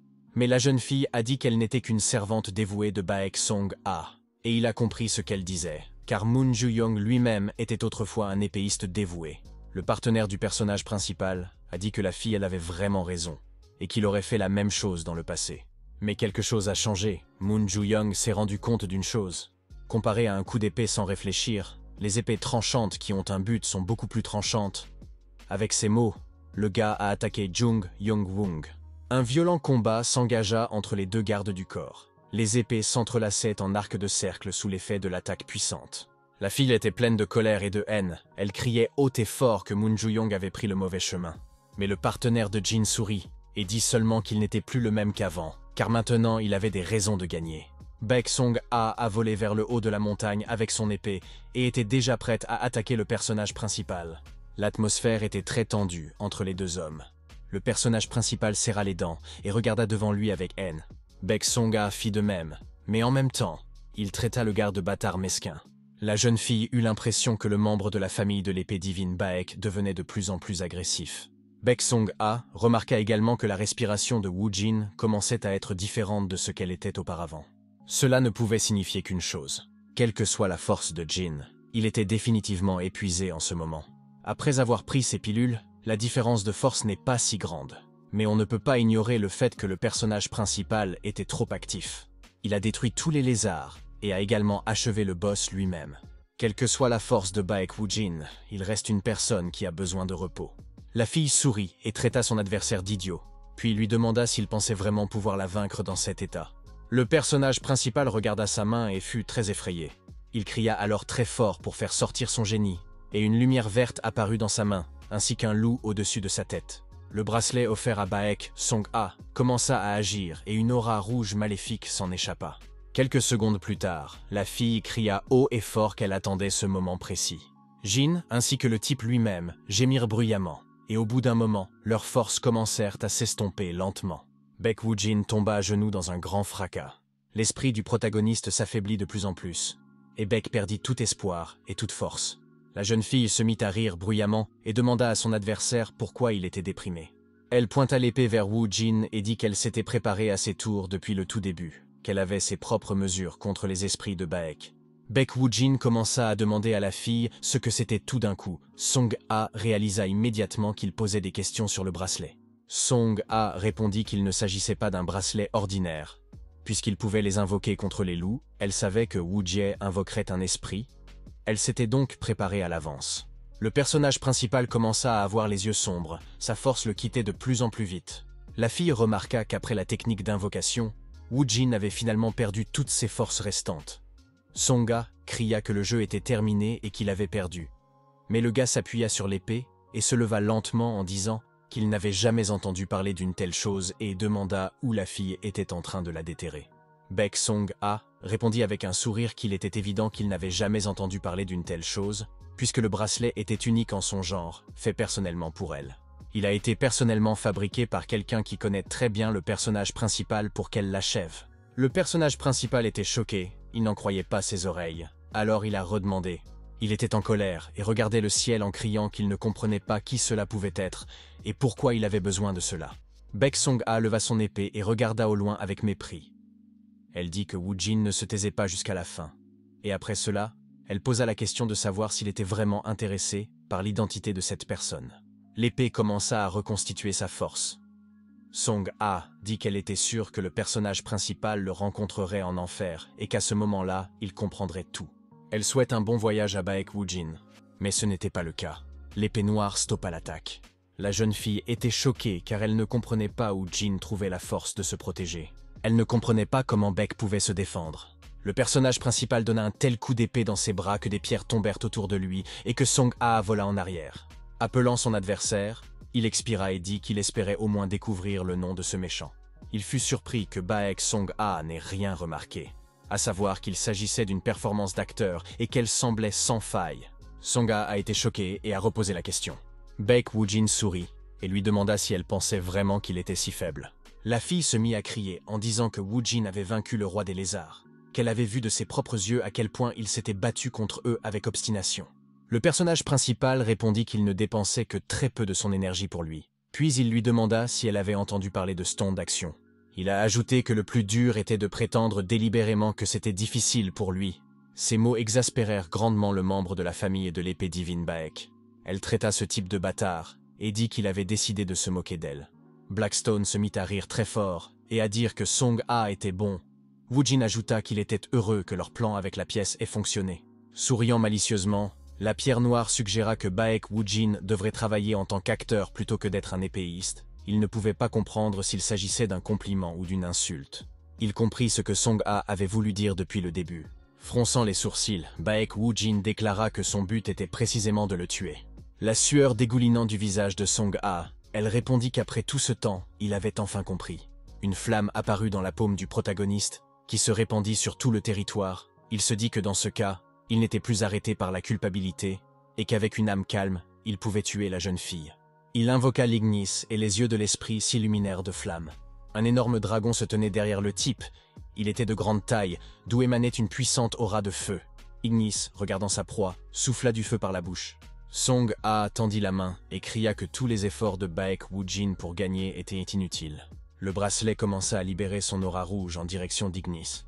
Mais le dragon ne réagit en aucune façon. La jeune fille s'étonna que le bracelet ne fonctionne pas. Le bracelet commença à se briser en petits morceaux. La jeune fille n'en revenait pas. Ignis changea d'apparence et devint terrifiant. Avec sa puissante énergie, il projeta le corps de Songa au loin. Elle n'arrivait pas à croire que cela était possible. Le personnage principal pointa une épée sur la jeune fille, puis posa une question sur ce qu'elle allait dire maintenant. Au loin se trouvait l'ombre d'Ignis, aux yeux rouges proéminents. Un peu plus près la silhouette de Baek Woo-jin, qui pointait son épée sur le corps allongé de Song A. Il voulait savoir quel genre de créature avait commencé tout cela. Elle n'arrivait pas à croire que c'était possible. Le personnage principal pointa son épée sur la jeune fille, puis posa une question sur ce qu'elle allait dire maintenant.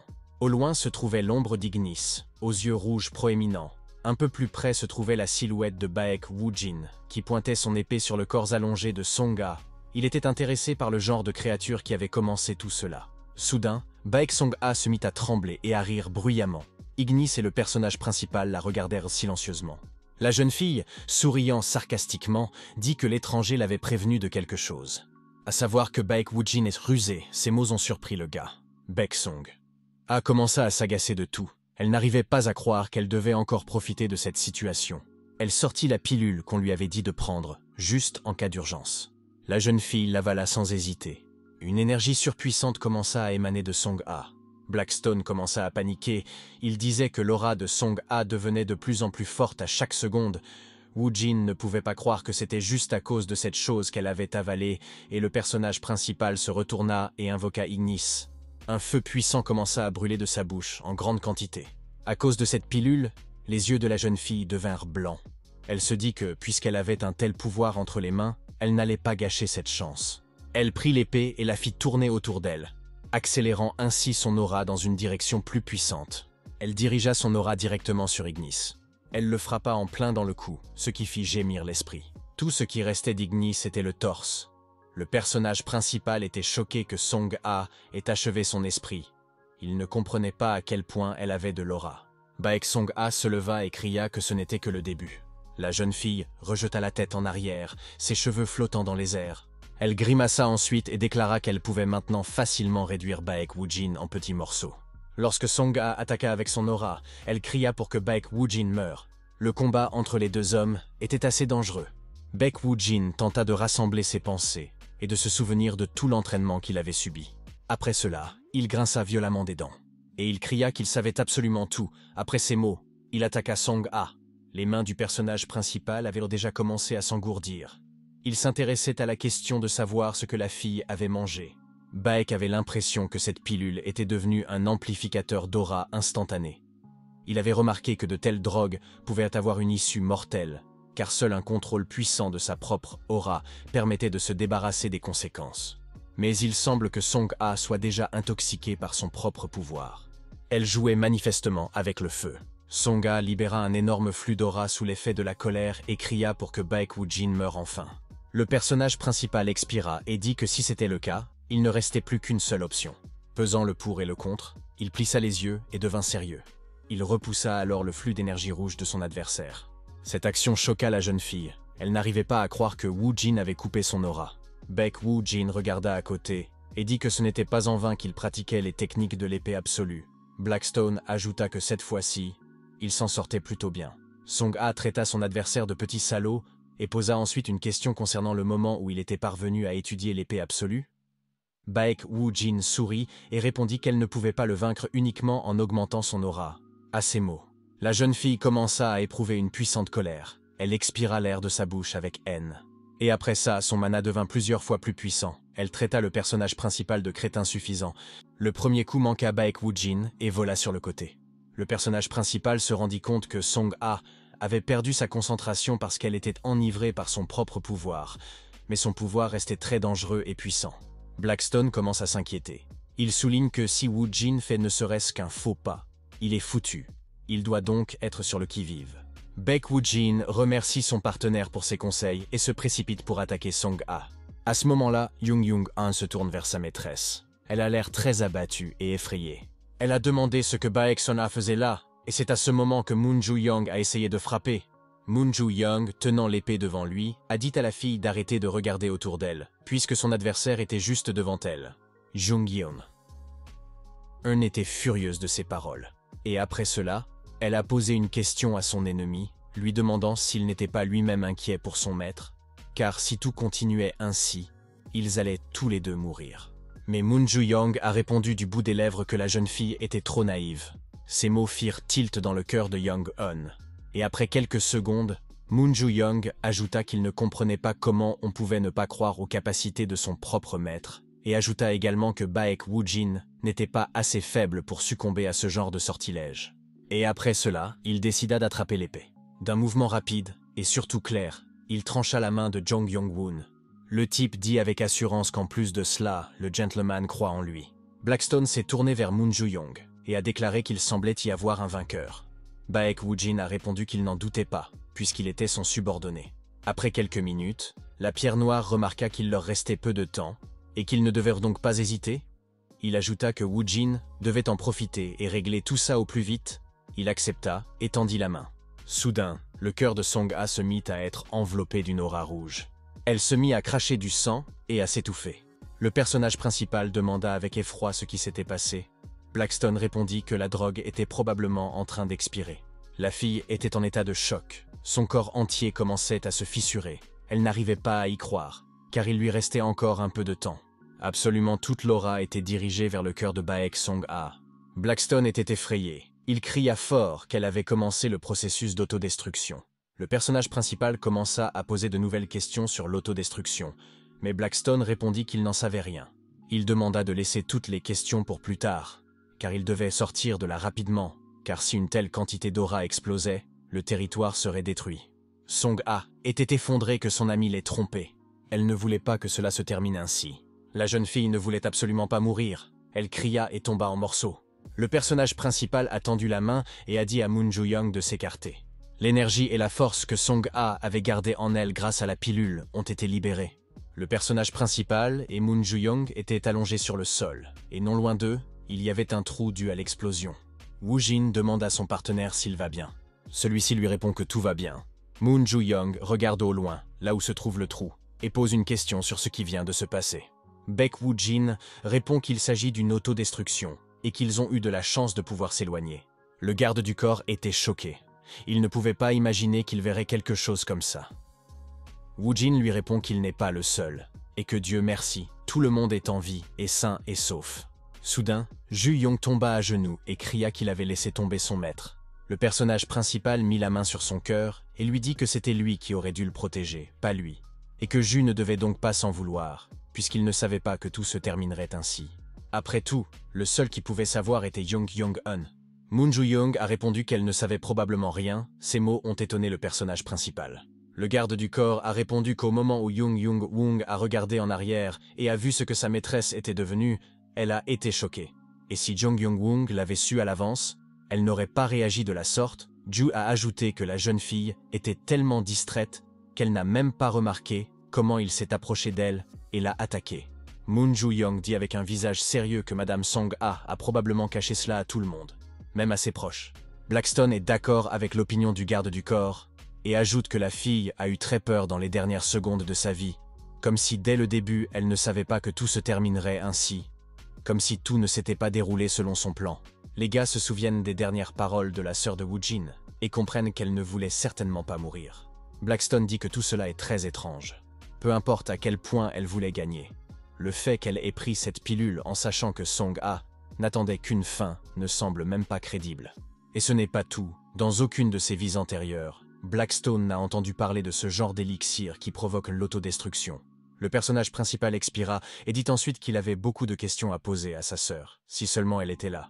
Il fronça les sourcils et déclara avec assurance que de toute façon, il devait y avoir au moins un indice. Après tout, Song-ha a dit que la personne qui a souhaité sa mort est un proche de Baek Woo-jin, et si c'est vrai, alors le cercle des suspects pour ce type est très réduit. Blackstone posa une question sur la façon dont il essayait de trouver le coupable au milieu de tout le monde. Woo-jin répondit qu'il y réfléchirait soigneusement dès qu'il quitterait le donjon. Le personnage principal attrapa le bracelet que sa sœur portait lors de leur combat. Il approcha cet accessoire de son visage et dit qu'il espérait que c'était un vrai mensonge. Le portail commença à s'ouvrir, toute la foule était sous le choc, car quelques heures seulement s'étaient écoulées depuis le combat. 2 silhouettes étaient visibles depuis le portail. L'un des passants cria qu'il s'agissait de quelqu'un de la famille Baek, alors qu'ils étaient tous les deux de cette famille. Baek Woo-jin et son garde du corps, Moon Joo-young, sont sortis du portail. Tout le monde était ravi. Les journalistes ont immédiatement couru vers le personnage principal et ont commencé à lui poser des questions. Ils s'intéressent également à la question de savoir où se trouve Mademoiselle Song-ha en ce moment. La foule a remarqué que le portail commençait à se fermer. Cela signifiait que Baek Song-ha était décédé. Les présentateurs de télévision et les journalistes ne cédèrent pas au personnage principal. Ils posèrent des questions sur ce qui se passait dans le donjon, s'il était vrai qu'il y avait eu un accident à l'intérieur. L'un d'entre eux demanda si Woo-jin avait tué sa sœur. Le personnage principal tenta de se justifier et de trouver au moins quelques mots pour expliquer toute la situation. Il baissa la tête et dit avec un visage triste que Baek Song-ha s'était autodétruite, bien que ce soit difficile à croire pour tout le monde. Toute la foule fut choquée. Tous ne s'attendaient pas à entendre une telle réponse. Woo-jin dit que lorsqu'il a tué le patron, il a rencontré sa sœur sur le chemin et qu'elle l'a soudainement attaqué. Il a dû se défendre. Son poing se mit à trembler. Il ajouta que Song-ha avait probablement décidé de prendre un risque parce qu'elle ne voyait pas de moyen de revenir en arrière et avait peur de quitter le donjon comme une perdante. Elle avait donc décidé de s'autodétruire afin de disparaître en même temps que le donjon. La fille Topla a demandé à son ami s'il y croyait. Il a répondu que c'était un mensonge à 100% et que Baek Woo-jin l'avait simplement tué. Un autre homme s'est mêlé à leur conversation. Il a dit qu'il n'avait pas de témoins et qu'il ne pouvait donc croire que le personnage principal. Moon Joo-young demande à tout le monde de se calmer. Il dit que dans les jours à venir, la famille Baek racontera tout en détail. Et à ce moment-là, il demande à Jin pourquoi il a menti, parce qu'il n'a même pas fini. Le personnage principal, un sourire aux lèvres, a répondu que c'était un appât pour le bâtard qui était derrière tout cela. C'est ainsi que l'étranger pensera que ses plans ont échoué, et bien sûr, il mordra à l'hameçon. Ils n'ont plus qu'à attendre. Les journaux ont écrit que la famille Baek était folle et que se faire exploser à cause d'une perte était une chose stupide à faire. Tout le monde a écrit qu'il était peu probable que ce soit Baek Woo-jin puisqu'il est un membre de la famille. L'inconnu a éteint son téléphone. Son garde du corps s'est approché et a demandé si cette situation leur causerait des problèmes. Il a répondu qu'il était fort probable que Woo-jin prépare quelque chose, mais qu'il ne savait toujours pas qui était derrière tout cela et qu'il n'attendait plus que les actions du coupable. Le garde du corps posa une question. Et si Madame Song-ha disait à son frère que c'était lui, l'étranger rit et dit que c'était impossible. Après tout, même la personne la plus chanceuse n'aura que 3 minutes avant de s'autodétruire après avoir pris la pilule noire. Et comme sa petite sœur n'est pas très futée, il est certain que Song-ha a consacré ce temps à autre chose. Il peut affirmer avec certitude que Song-ha n'a même pas vérifié les pilules noires qu'il lui a données, et que, par désespoir, elle les a prises.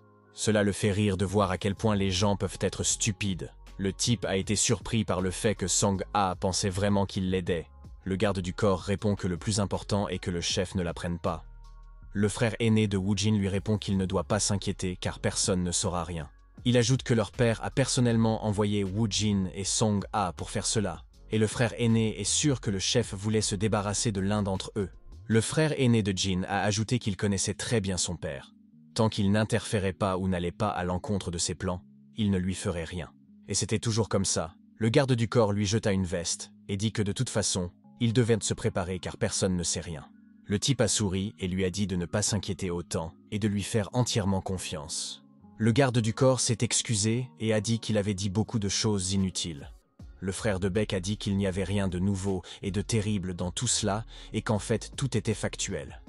Qu'il appréciait les gens qui savaient exprimer leurs pensées. Il va réfléchir à ce que lui a dit le garde du corps. Après tout, on ne sait jamais ce qui peut arriver dans le futur. Elle et son frère ont été trop intelligents ces derniers temps. Et qui sait, peut-être que le personnage principal a déjà jeté son dévolu sur lui. Ou alors, il reste un grand frère exemplaire pour son cher Woo-jin. Le personnage principal est allé voir son père pour lui annoncer la mort de Baek Song-ha. Mais le père n'a pas vraiment voulu écouter son fils. Il a simplement fait un signe de la main et a dit qu'il était déjà au courant de tout. Baek Woo-jin lui demande s'il veut écouter toute la situation en détail.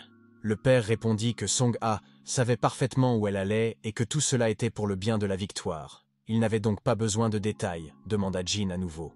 Le chef de la famille Baek dit que c'est Baek Song-ha qui a eu l'idée d'aller au donjon, qu'elle a dit qu'elle ferait tout pour gagner, et qu'elle pourrait même risquer sa vie. Ces mots ont fait naître un sentiment de honte chez l'homme. Le personnage principal est resté silencieux. Le père a dit que Song-ah était peut-être morte parce qu'elle n'était pas assez forte ou parce qu'elle avait été trompée, mais que de toute façon, la bataille était déjà terminée et que le résultat était acquis. L'esprit du chef de famille changea d'apparence et devint sombre et négatif. Il dit que le plus fort survit. Il en a toujours été ainsi, et il en sera toujours ainsi. Blackstone fit une grimace et dit qu'il n'avait pas de mots, et que cet homme n'avait pas d'âme du tout, car même les animaux ont de la peine quand leur petit meurt. Il ajouta que ce n'était certainement pas à cause du pouvoir, et que son père était tout simplement un monstre. Le personnage principal a su dès le début que Song-ah avait demandé cette tâche pour le tuer. Il s'agissait d'un jeu où l'un d'entre eux devait être éliminé, et cela ressemblait à qui? Une seule fin attendait le perdant, la mort. Le père dit qu'il espère que Woo-jin ne finira pas comme sa sœur. Il lui demande de ne faire confiance à personne et de ne compter que sur lui-même et sa propre force. Baek Woo-jin remercie son père pour ses conseils. Et il a ajouté qu'il ferait tout son possible pour obtenir la place de son père le plus tôt possible. Le chef l'a soutenu et a dit que c'était une bonne attitude. Blackstone et Jean revenaient du bureau de leur père pour se rendre dans la rue. Soudain, le personnage principal a déclaré qu'il avait déjà tout décidé, à savoir qu'il ne veut pas être le prochain chef de famille. Blackstone a été choqué. Il a demandé avec effroi ce qui lui était arrivé. Baek Woo-jin n'avait aucun doute. Son père est un véritable monstre. C'est pourquoi il lui enlèvera ce qu'il a de plus précieux, à savoir son trône. Le personnage principal se promenait dans la ville avec un masque. La pierre noire était à proximité, et il a dit qu'il allait maintenant s'entraîner comme un fou. Woo-jin répondit qu'il devait découvrir qui était derrière sa sœur. Blackstone lui demanda s'il avait déjà remarqué quelqu'un, ce à quoi il répondit que ce n'était pas encore le cas. Mais il connaît quelqu'un qui peut certainement les aider. Ils ont rencontré Madame Yoo Jin-na. La fille, tout en donnant du café, a dit que Baek Woo-jin avait quelque chose de très urgent puisqu'il est venu la voir sans l'avertir à l'avance.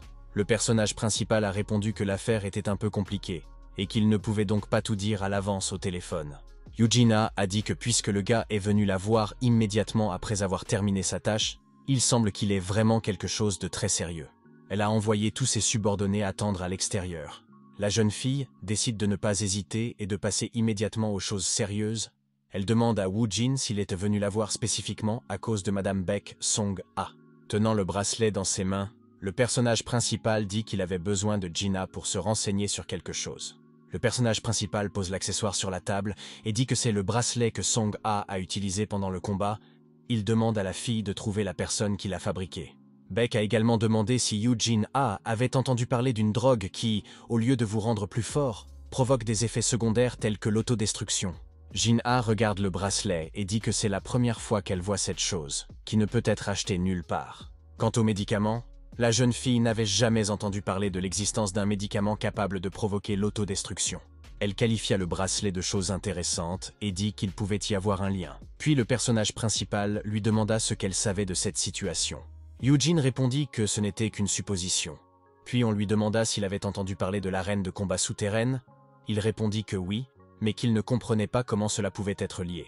La jeune fille expliqua que des rumeurs s'étaient récemment répandues à propos de la propagation d'une certaine herbe médicinale sur le territoire de l'arène. Et ils ne savent même pas d'où elle vient, ce qui est très étrange. L'arène souterraine est contrôlée par le marché noir, et toutes les choses illégales peuvent y être utilisées. Des substances dopantes aux équipements dangereux. Il n'y a pas un seul produit qu'ils ne puissent découvrir. Le personnage principal était surpris. Il a dit que la drogue qui gagne du terrain en ce moment ne peut pas être trouvée même sur le marché noir. Yoo-jin a dit que c'était exactement le cas. Il y avait une pierre noire à proximité, et il demanda à Woo-jin s'il y avait un lien entre les deux. Ce dernier lui répond qu'il n'en est pas encore certain, mais qu'il a l'intuition que tout cela est lié. Yoo-jin dit que puisque les choses en sont arrivées là, elle a également une requête à faire au personnage principal. Elle dit qu'en ce moment, dans l'arène souterraine, il y a une compétition féroce pour le poste de directeur adjoint. Les directeurs de succursales choisissent les meilleurs d'entre eux. En d'autres termes, il s'agit d'une bataille entre les gros bonnets. Et si Baek Woo-jin parvient à obtenir ce poste, il aura accès à de nombreuses informations confidentielles. Le personnage principal pourra recevoir des informations, des biens, de l'argent, tout cela beaucoup plus rapidement qu'aujourd'hui. Comme Baek Woo-jin le comprend, la fille veut qu'il participe au match en tant que son représentant. Blackstone lui demande s'il est d'accord. Woo-jin répond qu'en fait, il n'en a pas vraiment envie. Malgré la situation, Blackstone dit que c'est un bon investissement pour l'avenir, car on ne sait jamais ce qui peut arriver demain, et l'information ne sera jamais superflue. Le personnage principal a pensé qu'il avait raison, et a dit à Eugene A qu'il était d'accord, et a ensuite demandé quand le prochain combat aurait lieu. La fille a répondu que les demi-finales auraient lieu dans une semaine environ. Et selon les règles, chaque groupe doit avoir 3 membres, Baek Woojin sera leur cheval noir, sortant à la toute fin. Baek Woojin dit qu'il ne pensait pas que ce serait si difficile. Soudain, le gars s'est rendu compte de la situation. Il a dit que tout ce plan ne fonctionnerait pas, et que Eugene ne comprenait pas pourquoi. Le personnage principal a répondu qu'il ne voulait pas attendre bêtement son tour, car c'était une perte de temps et, en plus, cela ne permettait pas de gagner de l'expérience. Une quête inattendue est apparue. Baek Woojin devait participer à un combat qui aurait lieu dans une semaine et vaincre tous les joueurs talentueux. Les conditions disaient qu'il devait entrer dans le ring en premier et gagner tous les combats, et la récompense était de 1600 points et un prix supplémentaire. Le gars a souri et a dit qu'il était d'accord, mais seulement à la condition qu'il monte sur le ring en premier. Une semaine plus tard, dans l'arène souterraine 7, 2 hommes se battent l'un contre l'autre. Le gars ne pouvait pas attaquer. Et après cela, il s'est écroulé sur le sol, honteux. Toute la foule a crié et s'est réjouie de la chute de l'ennemi. Le juge a crié que c'était génial, et le mystérieux combattant a balayé son adversaire comme un tourbillon en quelques minutes. Notre personnage principal se cachait derrière le mystérieux combattant. Il s'agissait de son 5e combat, et, dans tous les combats d'acier, il avait vaincu l'ennemi d'un seul coup, en visant directement la tête. La foule était choquée que le combattant ait gagné avec un seul coup de poing. Le public se demanda où le chef de la branche de Seongnam avait bien pu trouver un tel monstre. L'étranger sourit et dit qu'il y avait longtemps qu'un adversaire digne de ce nom lui était apparu. Il était certain que le mystérieux combattant se retenait et ne montrait pas tout ce dont il était capable. Le garde du corps posa à nouveau la question et répondit qu'il lui semblait que c'était le cas. Le combattant se cachait bien, mais on ne peut pas le tromper, même ce mystérieux homme, qui n'est certainement pas inférieur au rang 6. Et il est fort probable que l'étranger ne veuille pas que son identité soit révélée, car il pourrait même s'avérer être une sorte de criminel. Le garde du corps lui demanda s'il pouvait s'occuper de lui. Le garde du corps a répondu qu'il s'occuperait de lui en un rien de temps. Baek Woojin se dirigea vers la sortie de l'arène. Eugene était ravie des combats de ce type. Elle le surnomme Baek-san. Il rit et dit à la jeune fille de ne pas exagérer. Le personnage principal était étonné que tout se déroule comme prévu. La fille ne s'attendait pas non plus à cela. Il ne pensait même pas qu'il pourrait atteindre la finale aussi rapidement. Au sujet du combat, Baek Woojin décida de descendre et de demander à son partenaire où en était la recherche d'informations sur la drogue. Eugene A répondit que, malheureusement, il n'y avait encore rien. Il est fort probable que cette drogue soit apparue dans ces cercles assez récemment et que très peu de gens la connaissent. Mais en ce qui concerne le bracelet, ils ont des nouvelles. Ce bracelet a manifestement été fabriqué à l'étranger. Eugene A confié cette affaire aux meilleurs spécialistes étrangers. Le personnage principal n'a donc pas à s'inquiéter. Le personnage principal remercie la jeune fille et dit qu'il attendra des nouvelles. Quelque chose attire l'attention de Baek Woojin. Il demande à Eugene A ce qu'il pense de l'étranger assis sur les marches. La jeune fille l'appelle le tigre jaune et ajoute qu'il est son prochain rival. Elle ajoute que l'adversaire est un membre de la famille Yeon, ainsi que l'un des signes du zodiaque. Blackstone a demandé si Baek Woojin avait détruit la famille Yeon à Cheongju. Il a répondu que oui. Mais comme il est un signe du zodiaque, cela signifie qu'il n'est pas n'importe qui, mais le membre principal de la famille Yeon. Le personnage principal dit que c'était un endroit plutôt inhabituel pour une rencontre. Il savait qu'il avait disparu quelque part pendant un certain temps, mais n'avait pas pensé à le rencontrer ici. Blackstone remarqua que le tigre jaune avait une aura assez forte. Il dirait qu'il était presque de rang 7. Mais il est fort probable qu'il ait abandonné l'entraînement ces derniers temps. Il y a plusieurs années, lors d'un combat, Baek Woojin l'avait réduit en miettes. C'est après cet incident que le tigre jaune est allé se coucher. Blackstone dit à Woojin de ne pas être si sûr de lui et de ne pas baisser sa garde, car on ne sait jamais ce que le tigre jaune peut lui coller. Le personnage principal sourit et dit qu'il n'y a pas lieu de s'inquiéter à ce sujet. Les adversaires se sont retournés l'un contre l'autre. Le tigre jaune appela Woojin un anonyme et lui dit qu'il n'était pas trop tard pour qu'il change d'avis. Après tout, il lui donne une chance de sortir d'ici par ses propres moyens. Il ajouta que l'adversaire était loin d'être à son niveau. Ces paroles firent rire le personnage principal. L'adversaire était sur les nerfs. Baek Woojin sourit et posa une question pour savoir s'il savait tout montrer en action et ne pas se contenter de remuer la langue. Il lui fit signe du doigt de commencer. Ces mots ont complètement achevé le tigre jaune. Le juge a fait un signe et a indiqué que c'était le dernier combat. Dès que le juge dit « Commencez », le tigre jaune se précipita vers le personnage principal avec ses mains enflammées de mana.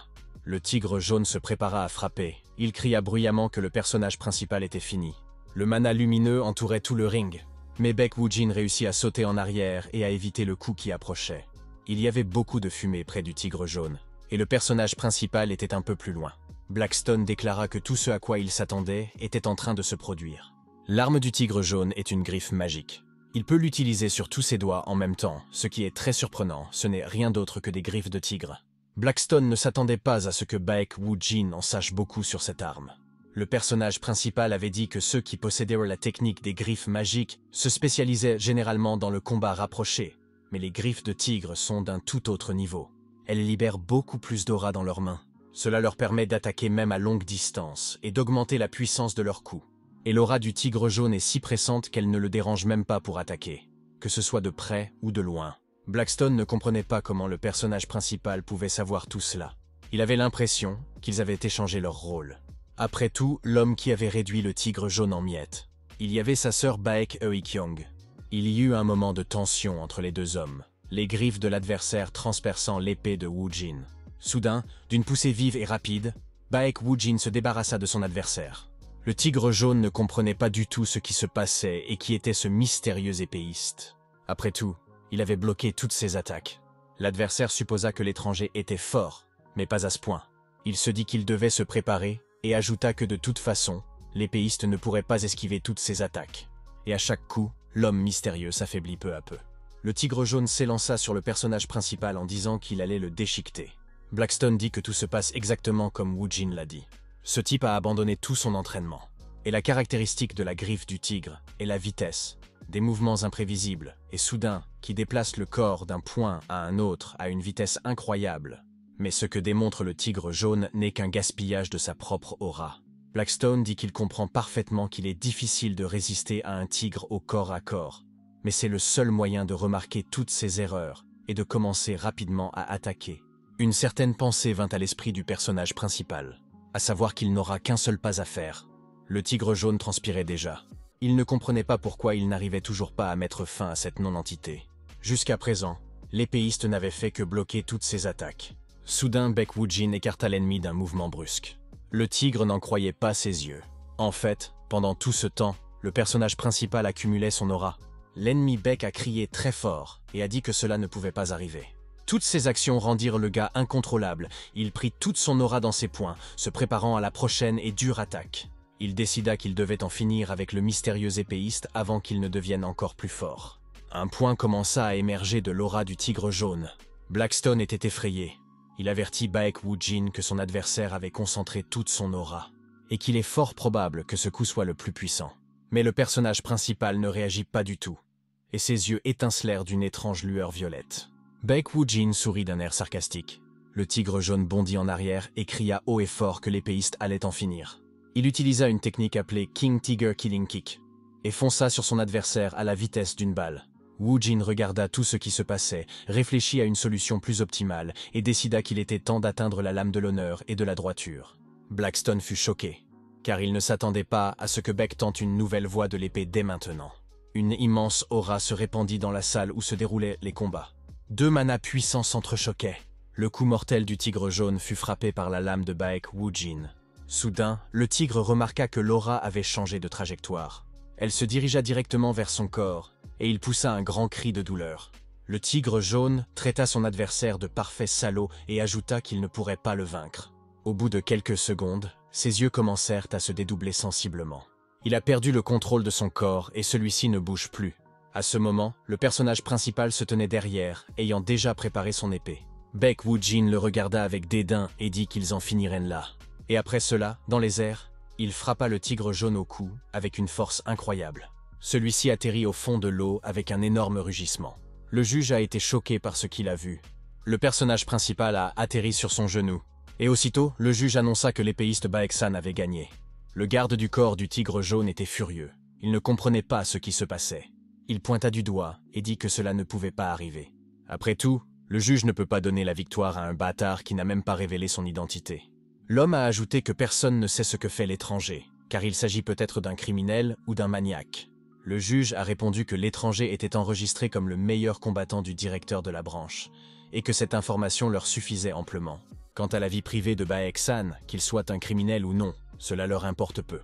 À ce moment-là, Eugene A arrive et dit que le garde du corps tigre n'a qu'à se préoccuper de lui-même. L'homme ne s'attendait pas à la rencontrer et à entamer un dialogue. La jeune fille ouvrit la boîte et dit qu'il ne lui serait jamais venu à l'esprit que la personne distribuant la drogue à la composition douteuse serait le chef de l'arène souterraine. Le garde du corps est choqué de savoir comment Eugene a pu découvrir cela. Elle lui répond que le marché noir ne peut pas en rester là, car la confiance des clients du marché noir est fortement ébranlée par cette drogue. Le service de sécurité de Eugene a ligoté ce type. La fille a donné un coup de pied au sol et a dit qu'elle avait beaucoup de choses à discuter avec lui. Jin a souri d'un air sarcastique et a dit qu'ils accorderaient une attention particulière au poste de chef de l'arène souterraine. Lorsque le personnage principal quitta la pièce, tous les gardes s'inclinèrent devant lui. Une fenêtre système apparut et notifia que Baek Woojin avait reçu une récompense pour avoir accompli une tâche appelée la voie spéciale de l'épée. Il avait également reçu 1000 points de bonus et 800 points supplémentaires pour avoir vaincu d'autres personnes grâce à ses compétences. En fait, il s'agissait d'une récompense pour avoir vaincu la griffe de tigre, et une nouvelle compétence, éclair d'immobilisation, avait été ajoutée en guise de récompense. Blackstone grimaça et dit qu'après le feu, il pourrait ouvrir cette compétence avant le combat. Woojin demanda à son camarade de ne pas râler, car il savait qu'il recevrait tout de même cette compétence. Après quelques secondes, Blackstone dit qu'il n'avait jamais découvert de qui la sœur de Baek avait reçu la drogue. Et il répondit que mademoiselle Eugene s'occuperait elle-même de l'affaire. Après tout, maintenant que Eugenia a pris le poste de directrice adjointe, elle peut résoudre ce genre de problème en quelques minutes. Quelqu'un ou quelque chose attira inopinément le regard de l'homme. Il s'est retourné et a dit qu'il avait remarqué la façon dont quelqu'un se tenait il y a longtemps.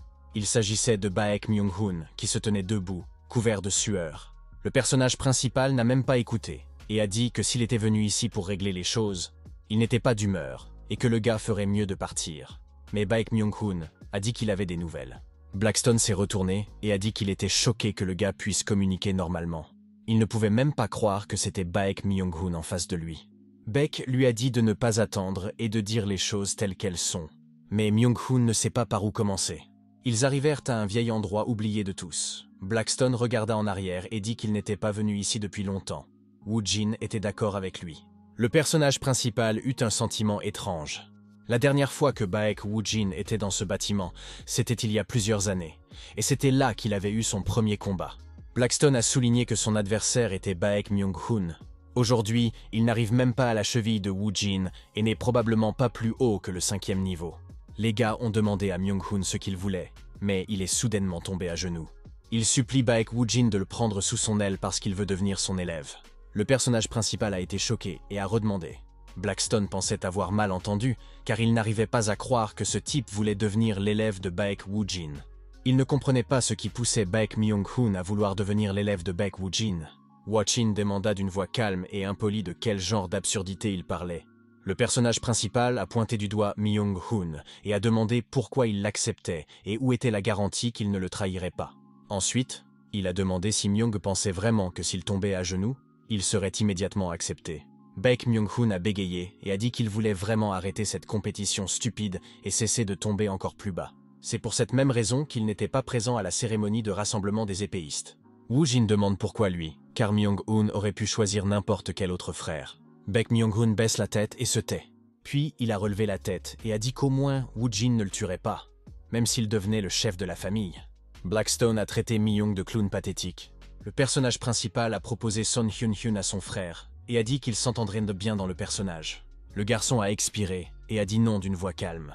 Baek Myung-hoon a dit qu'il ne comprenait pas comment, mais qu'il sentait que quelque chose n'allait pas avec Sung-hyun. Baek Woojin se tait. Après quelques secondes, le personnage principal a accepté la proposition de son frère. Myung-hoon espérait déjà que son frère le prenne dans son équipe. Mais ce n'était pas le cas, le personnage principal n'est pas si crédule, alors il a dit qu'il ne pouvait pas faire cela. Il a décidé de réfléchir à cette proposition, mais a immédiatement averti Baek Myung-hoon de ne pas se faire de grands espoirs. Le gaz est parti, les gars se sont occupés de lui. Blackstone a posé une question sur ce que l'on pouvait même penser ici, si tout était si évident. Le personnage principal a répondu que même si Myung est à l'origine de tous les plans, il est très intelligent et son intuition est à son meilleur. Et quoi qu'on en dise, c'est aussi un membre de la famille Baek. Donc il sera certainement doué pour quelque chose. Mais Blackstone n'est pas d'accord. il le traite d'idiot, avec qui il est impossible de travailler. Woo Jin dit que cela a ses avantages, à savoir qu'il n'a pas à s'en occuper. Après que le personnage principal soit devenu le chef de famille et que Myung ait perdu tous ses privilèges, il a volontairement quitté la famille. Le personnage principal s'est retourné. Soudain, un cri de femme a été entendu au loin, disant qu'elle cherchait un gentleman. C'était Hong Ah-ra. Elle courait avec un document dans les mains et souriait largement. La jeune fille crut que Woo Jin avait terminé l'affaire dont il parlait. Toi répondit que c'était exactement ça, puis demanda ce qui l'amenait ici. Ra de répondre qu'une nouvelle tâche avait été reçue de la 7e salle des épées et que la lettre contenait une description plus détaillée. Elle chercha partout le personnage principal pour lui transmettre. Il ne s'attendait pas à voir la 7e salle des épées. Hong s'approcha et demanda quel genre de tâche lui avait été confiée. Il s'agissait d'un donjon de niveau 5 et d'un monstre à vaincre. Le personnage principal dit que jusqu'à présent, il n'avait pas eu de donjon de niveau supérieur à 4 et qu'il doutait de ses capacités.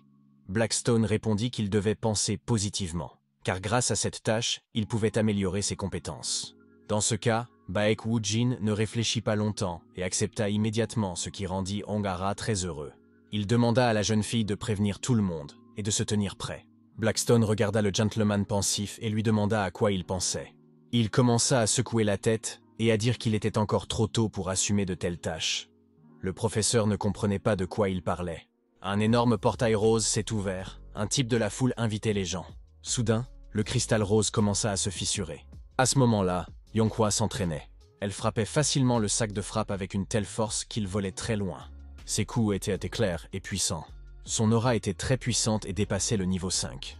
Yonghwa expira, la gorge serrée. Soudain, un étranger entra et dit qu'il avait vu que la fille s'entraînait à toute vitesse. Il a effrayé Yonghwa en s'approchant furtivement.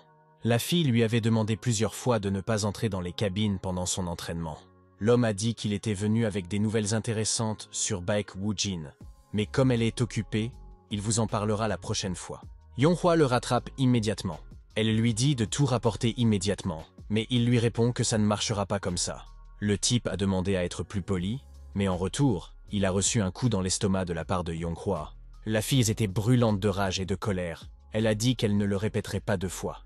Il révéla ensuite que Baek Woo Jin avait décidé de participer à la 7e rencontre des épéistes, et que la mission se déroulerait dans un donjon de rang 5. Et pour cette mission, leur clan sera représenté par Yonghwa, puisque son nom a déjà été écrit.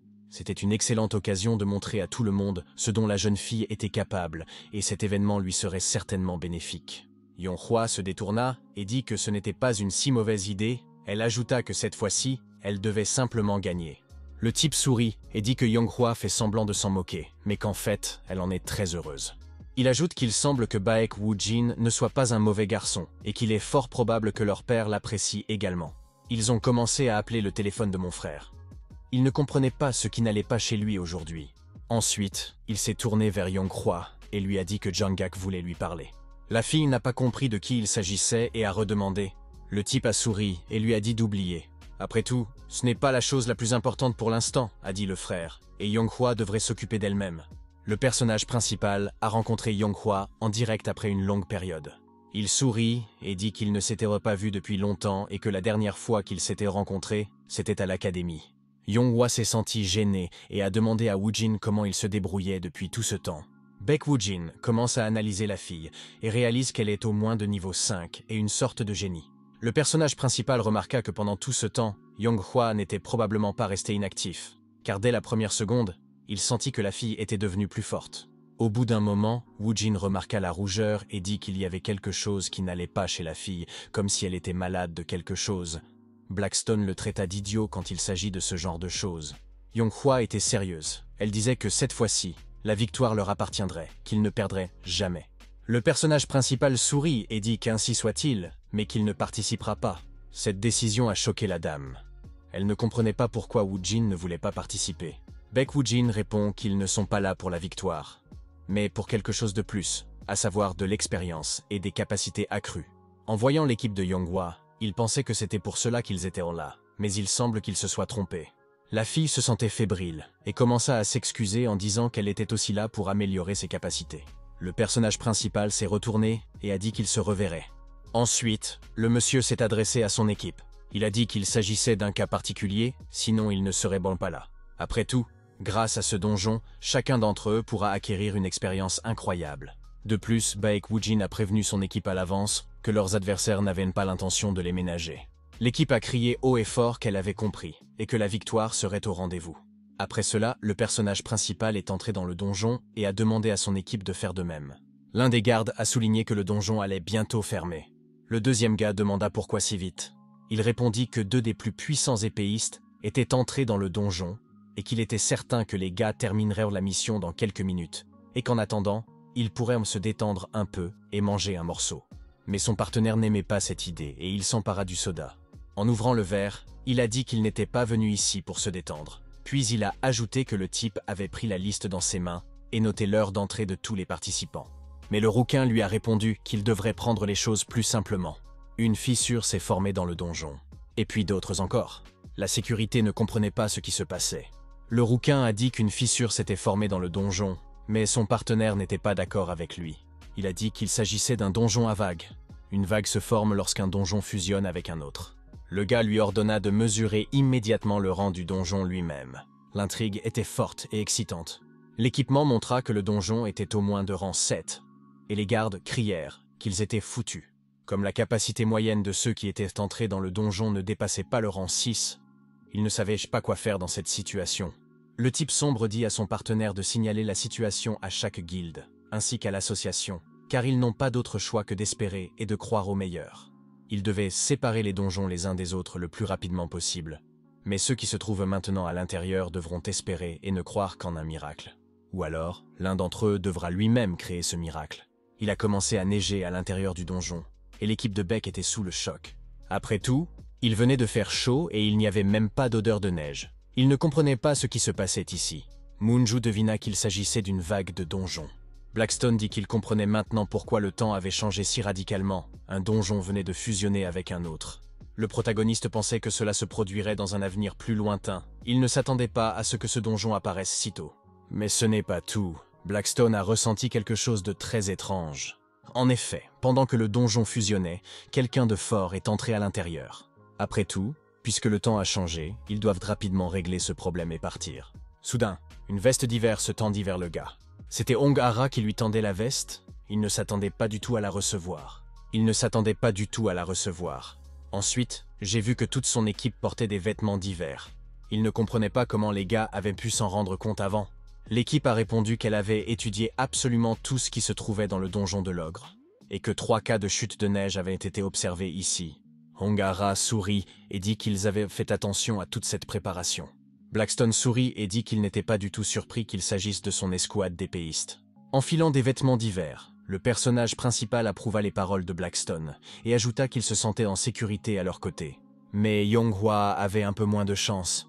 Elle était trop imprudente. Elle se trouvait également dans une zone enneigée, alors qu'il s'attendait à quelque chose de complètement différent. La jeune fille regarda l'équipe de Baek et fut bouleversée, car elle n'avait même pas pu la prédire. Elle avait pourtant dit qu'elle gagnerait aujourd'hui. Yonghwa, bien que lourde, expira de l'air. Elle devait se calmer et laisser le passé dans le passé, car le présent était plus important. La maîtresse posa une question à son équipe pour savoir si quelqu'un avait apporté des vêtements chauds. Les gars commencèrent à s'excuser. Yonghwa leur a alors dit de ne pas demander pardon, parce qu'elle aussi était venue les mains vides. La jeune fille a invité son équipe à utiliser l'aura, mais ils ont refusé parce que ce n'était pas nécessaire. Le personnage principal est apparu par derrière avec un sac dans les mains. Il contenait des vêtements d'hiver supplémentaires. L'équipe de Baek l'avait pris au cas où, mais comme ils étaient fort bien préparés, il en restait un de plus. Il a ajouté que le donjon était devenu plus grand et plus froid, et que l'aura seule ne suffirait pas. Le personnage principal a fait remarquer que si vous ne donnez pas à Yonghwa et à son équipe des vêtements comme ça, ils les utiliseront et les rendront. Le sourire sur le visage de la jeune fille ne pouvait pas partir avant longtemps. Elle dit qu'elle remboursera certainement Baek Woojin pour sa gentillesse. Yonghwa posa une question au personnage principal concernant le type de donjon qui, selon lui, était apparu après la vague. Baek Woojin répondit que si ses suppositions étaient correctes, il s'agissait probablement d'une fusion avec le donjon Yeti de rang 6. L'équipe de la jeune fille était choquée et demanda à nouveau plusieurs fois en espagnol. Le personnage principal a répondu que parmi les donjons de rang 6, c'est ici que les conditions sont les plus difficiles. Mais la grande intelligence du Yeti en fait un monstre difficile à vaincre, même pour ceux qui ont le même rang que lui.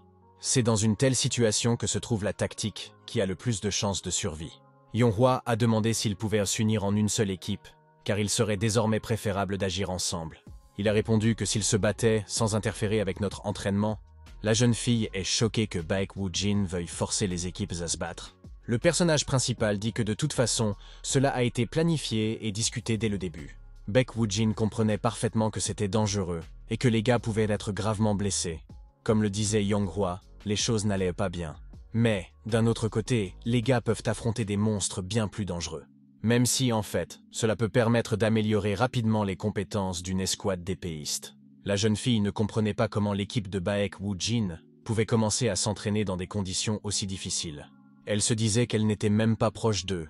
Elle était intéressée par le nombre de pas en avant que l'équipe de Jin était en train de faire en calculant tout. Blackstone a demandé au personnage principal ce qu'il faisait.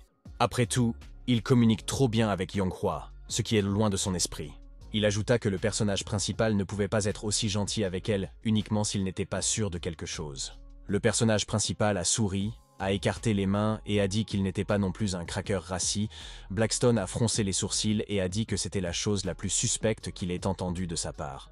Moonju cria à son équipe que quelqu'un approchait et qu'ils devaient se mettre en position. Baek Woo-jin dit qu'il avait finalement attendu, puis Hongara posa une question pour savoir s'il s'agissait de monstres. Le gentleman répondit que non, car maintenant, lorsque les donjons fusionnent à cause de la vague, il n'y a pas que des monstres qui peuvent apparaître sur leur territoire. Cela s'applique également à ceux qui ont des capacités dans un donjon normal. Il s'avéra que c'était Jangak, quelque chose ou quelqu'un avait attiré son attention. Il cria le nom de Yonghua, la jeune fille plissa les yeux et le regarda avec méfiance. La jeune fille ne comprenait pas comment l'étranger la connaissait, mais il n'était pas désemparé et décida de se présenter. L'équipe de Baek Woo-jin commença à se regarder les uns les autres et à parler de Jangak. Le personnage principal sourit malicieusement et dit qu'il ne s'attendait pas du tout à voir un autre personnage. Blackstone demanda qui il était à Baek Woo-jin, puisqu'il réagissait ainsi. Mais le personnage principal se contenta de dire que le but de leur raid venait de changer. Il va recevoir la récompense de ce donjon de la part de Jangak.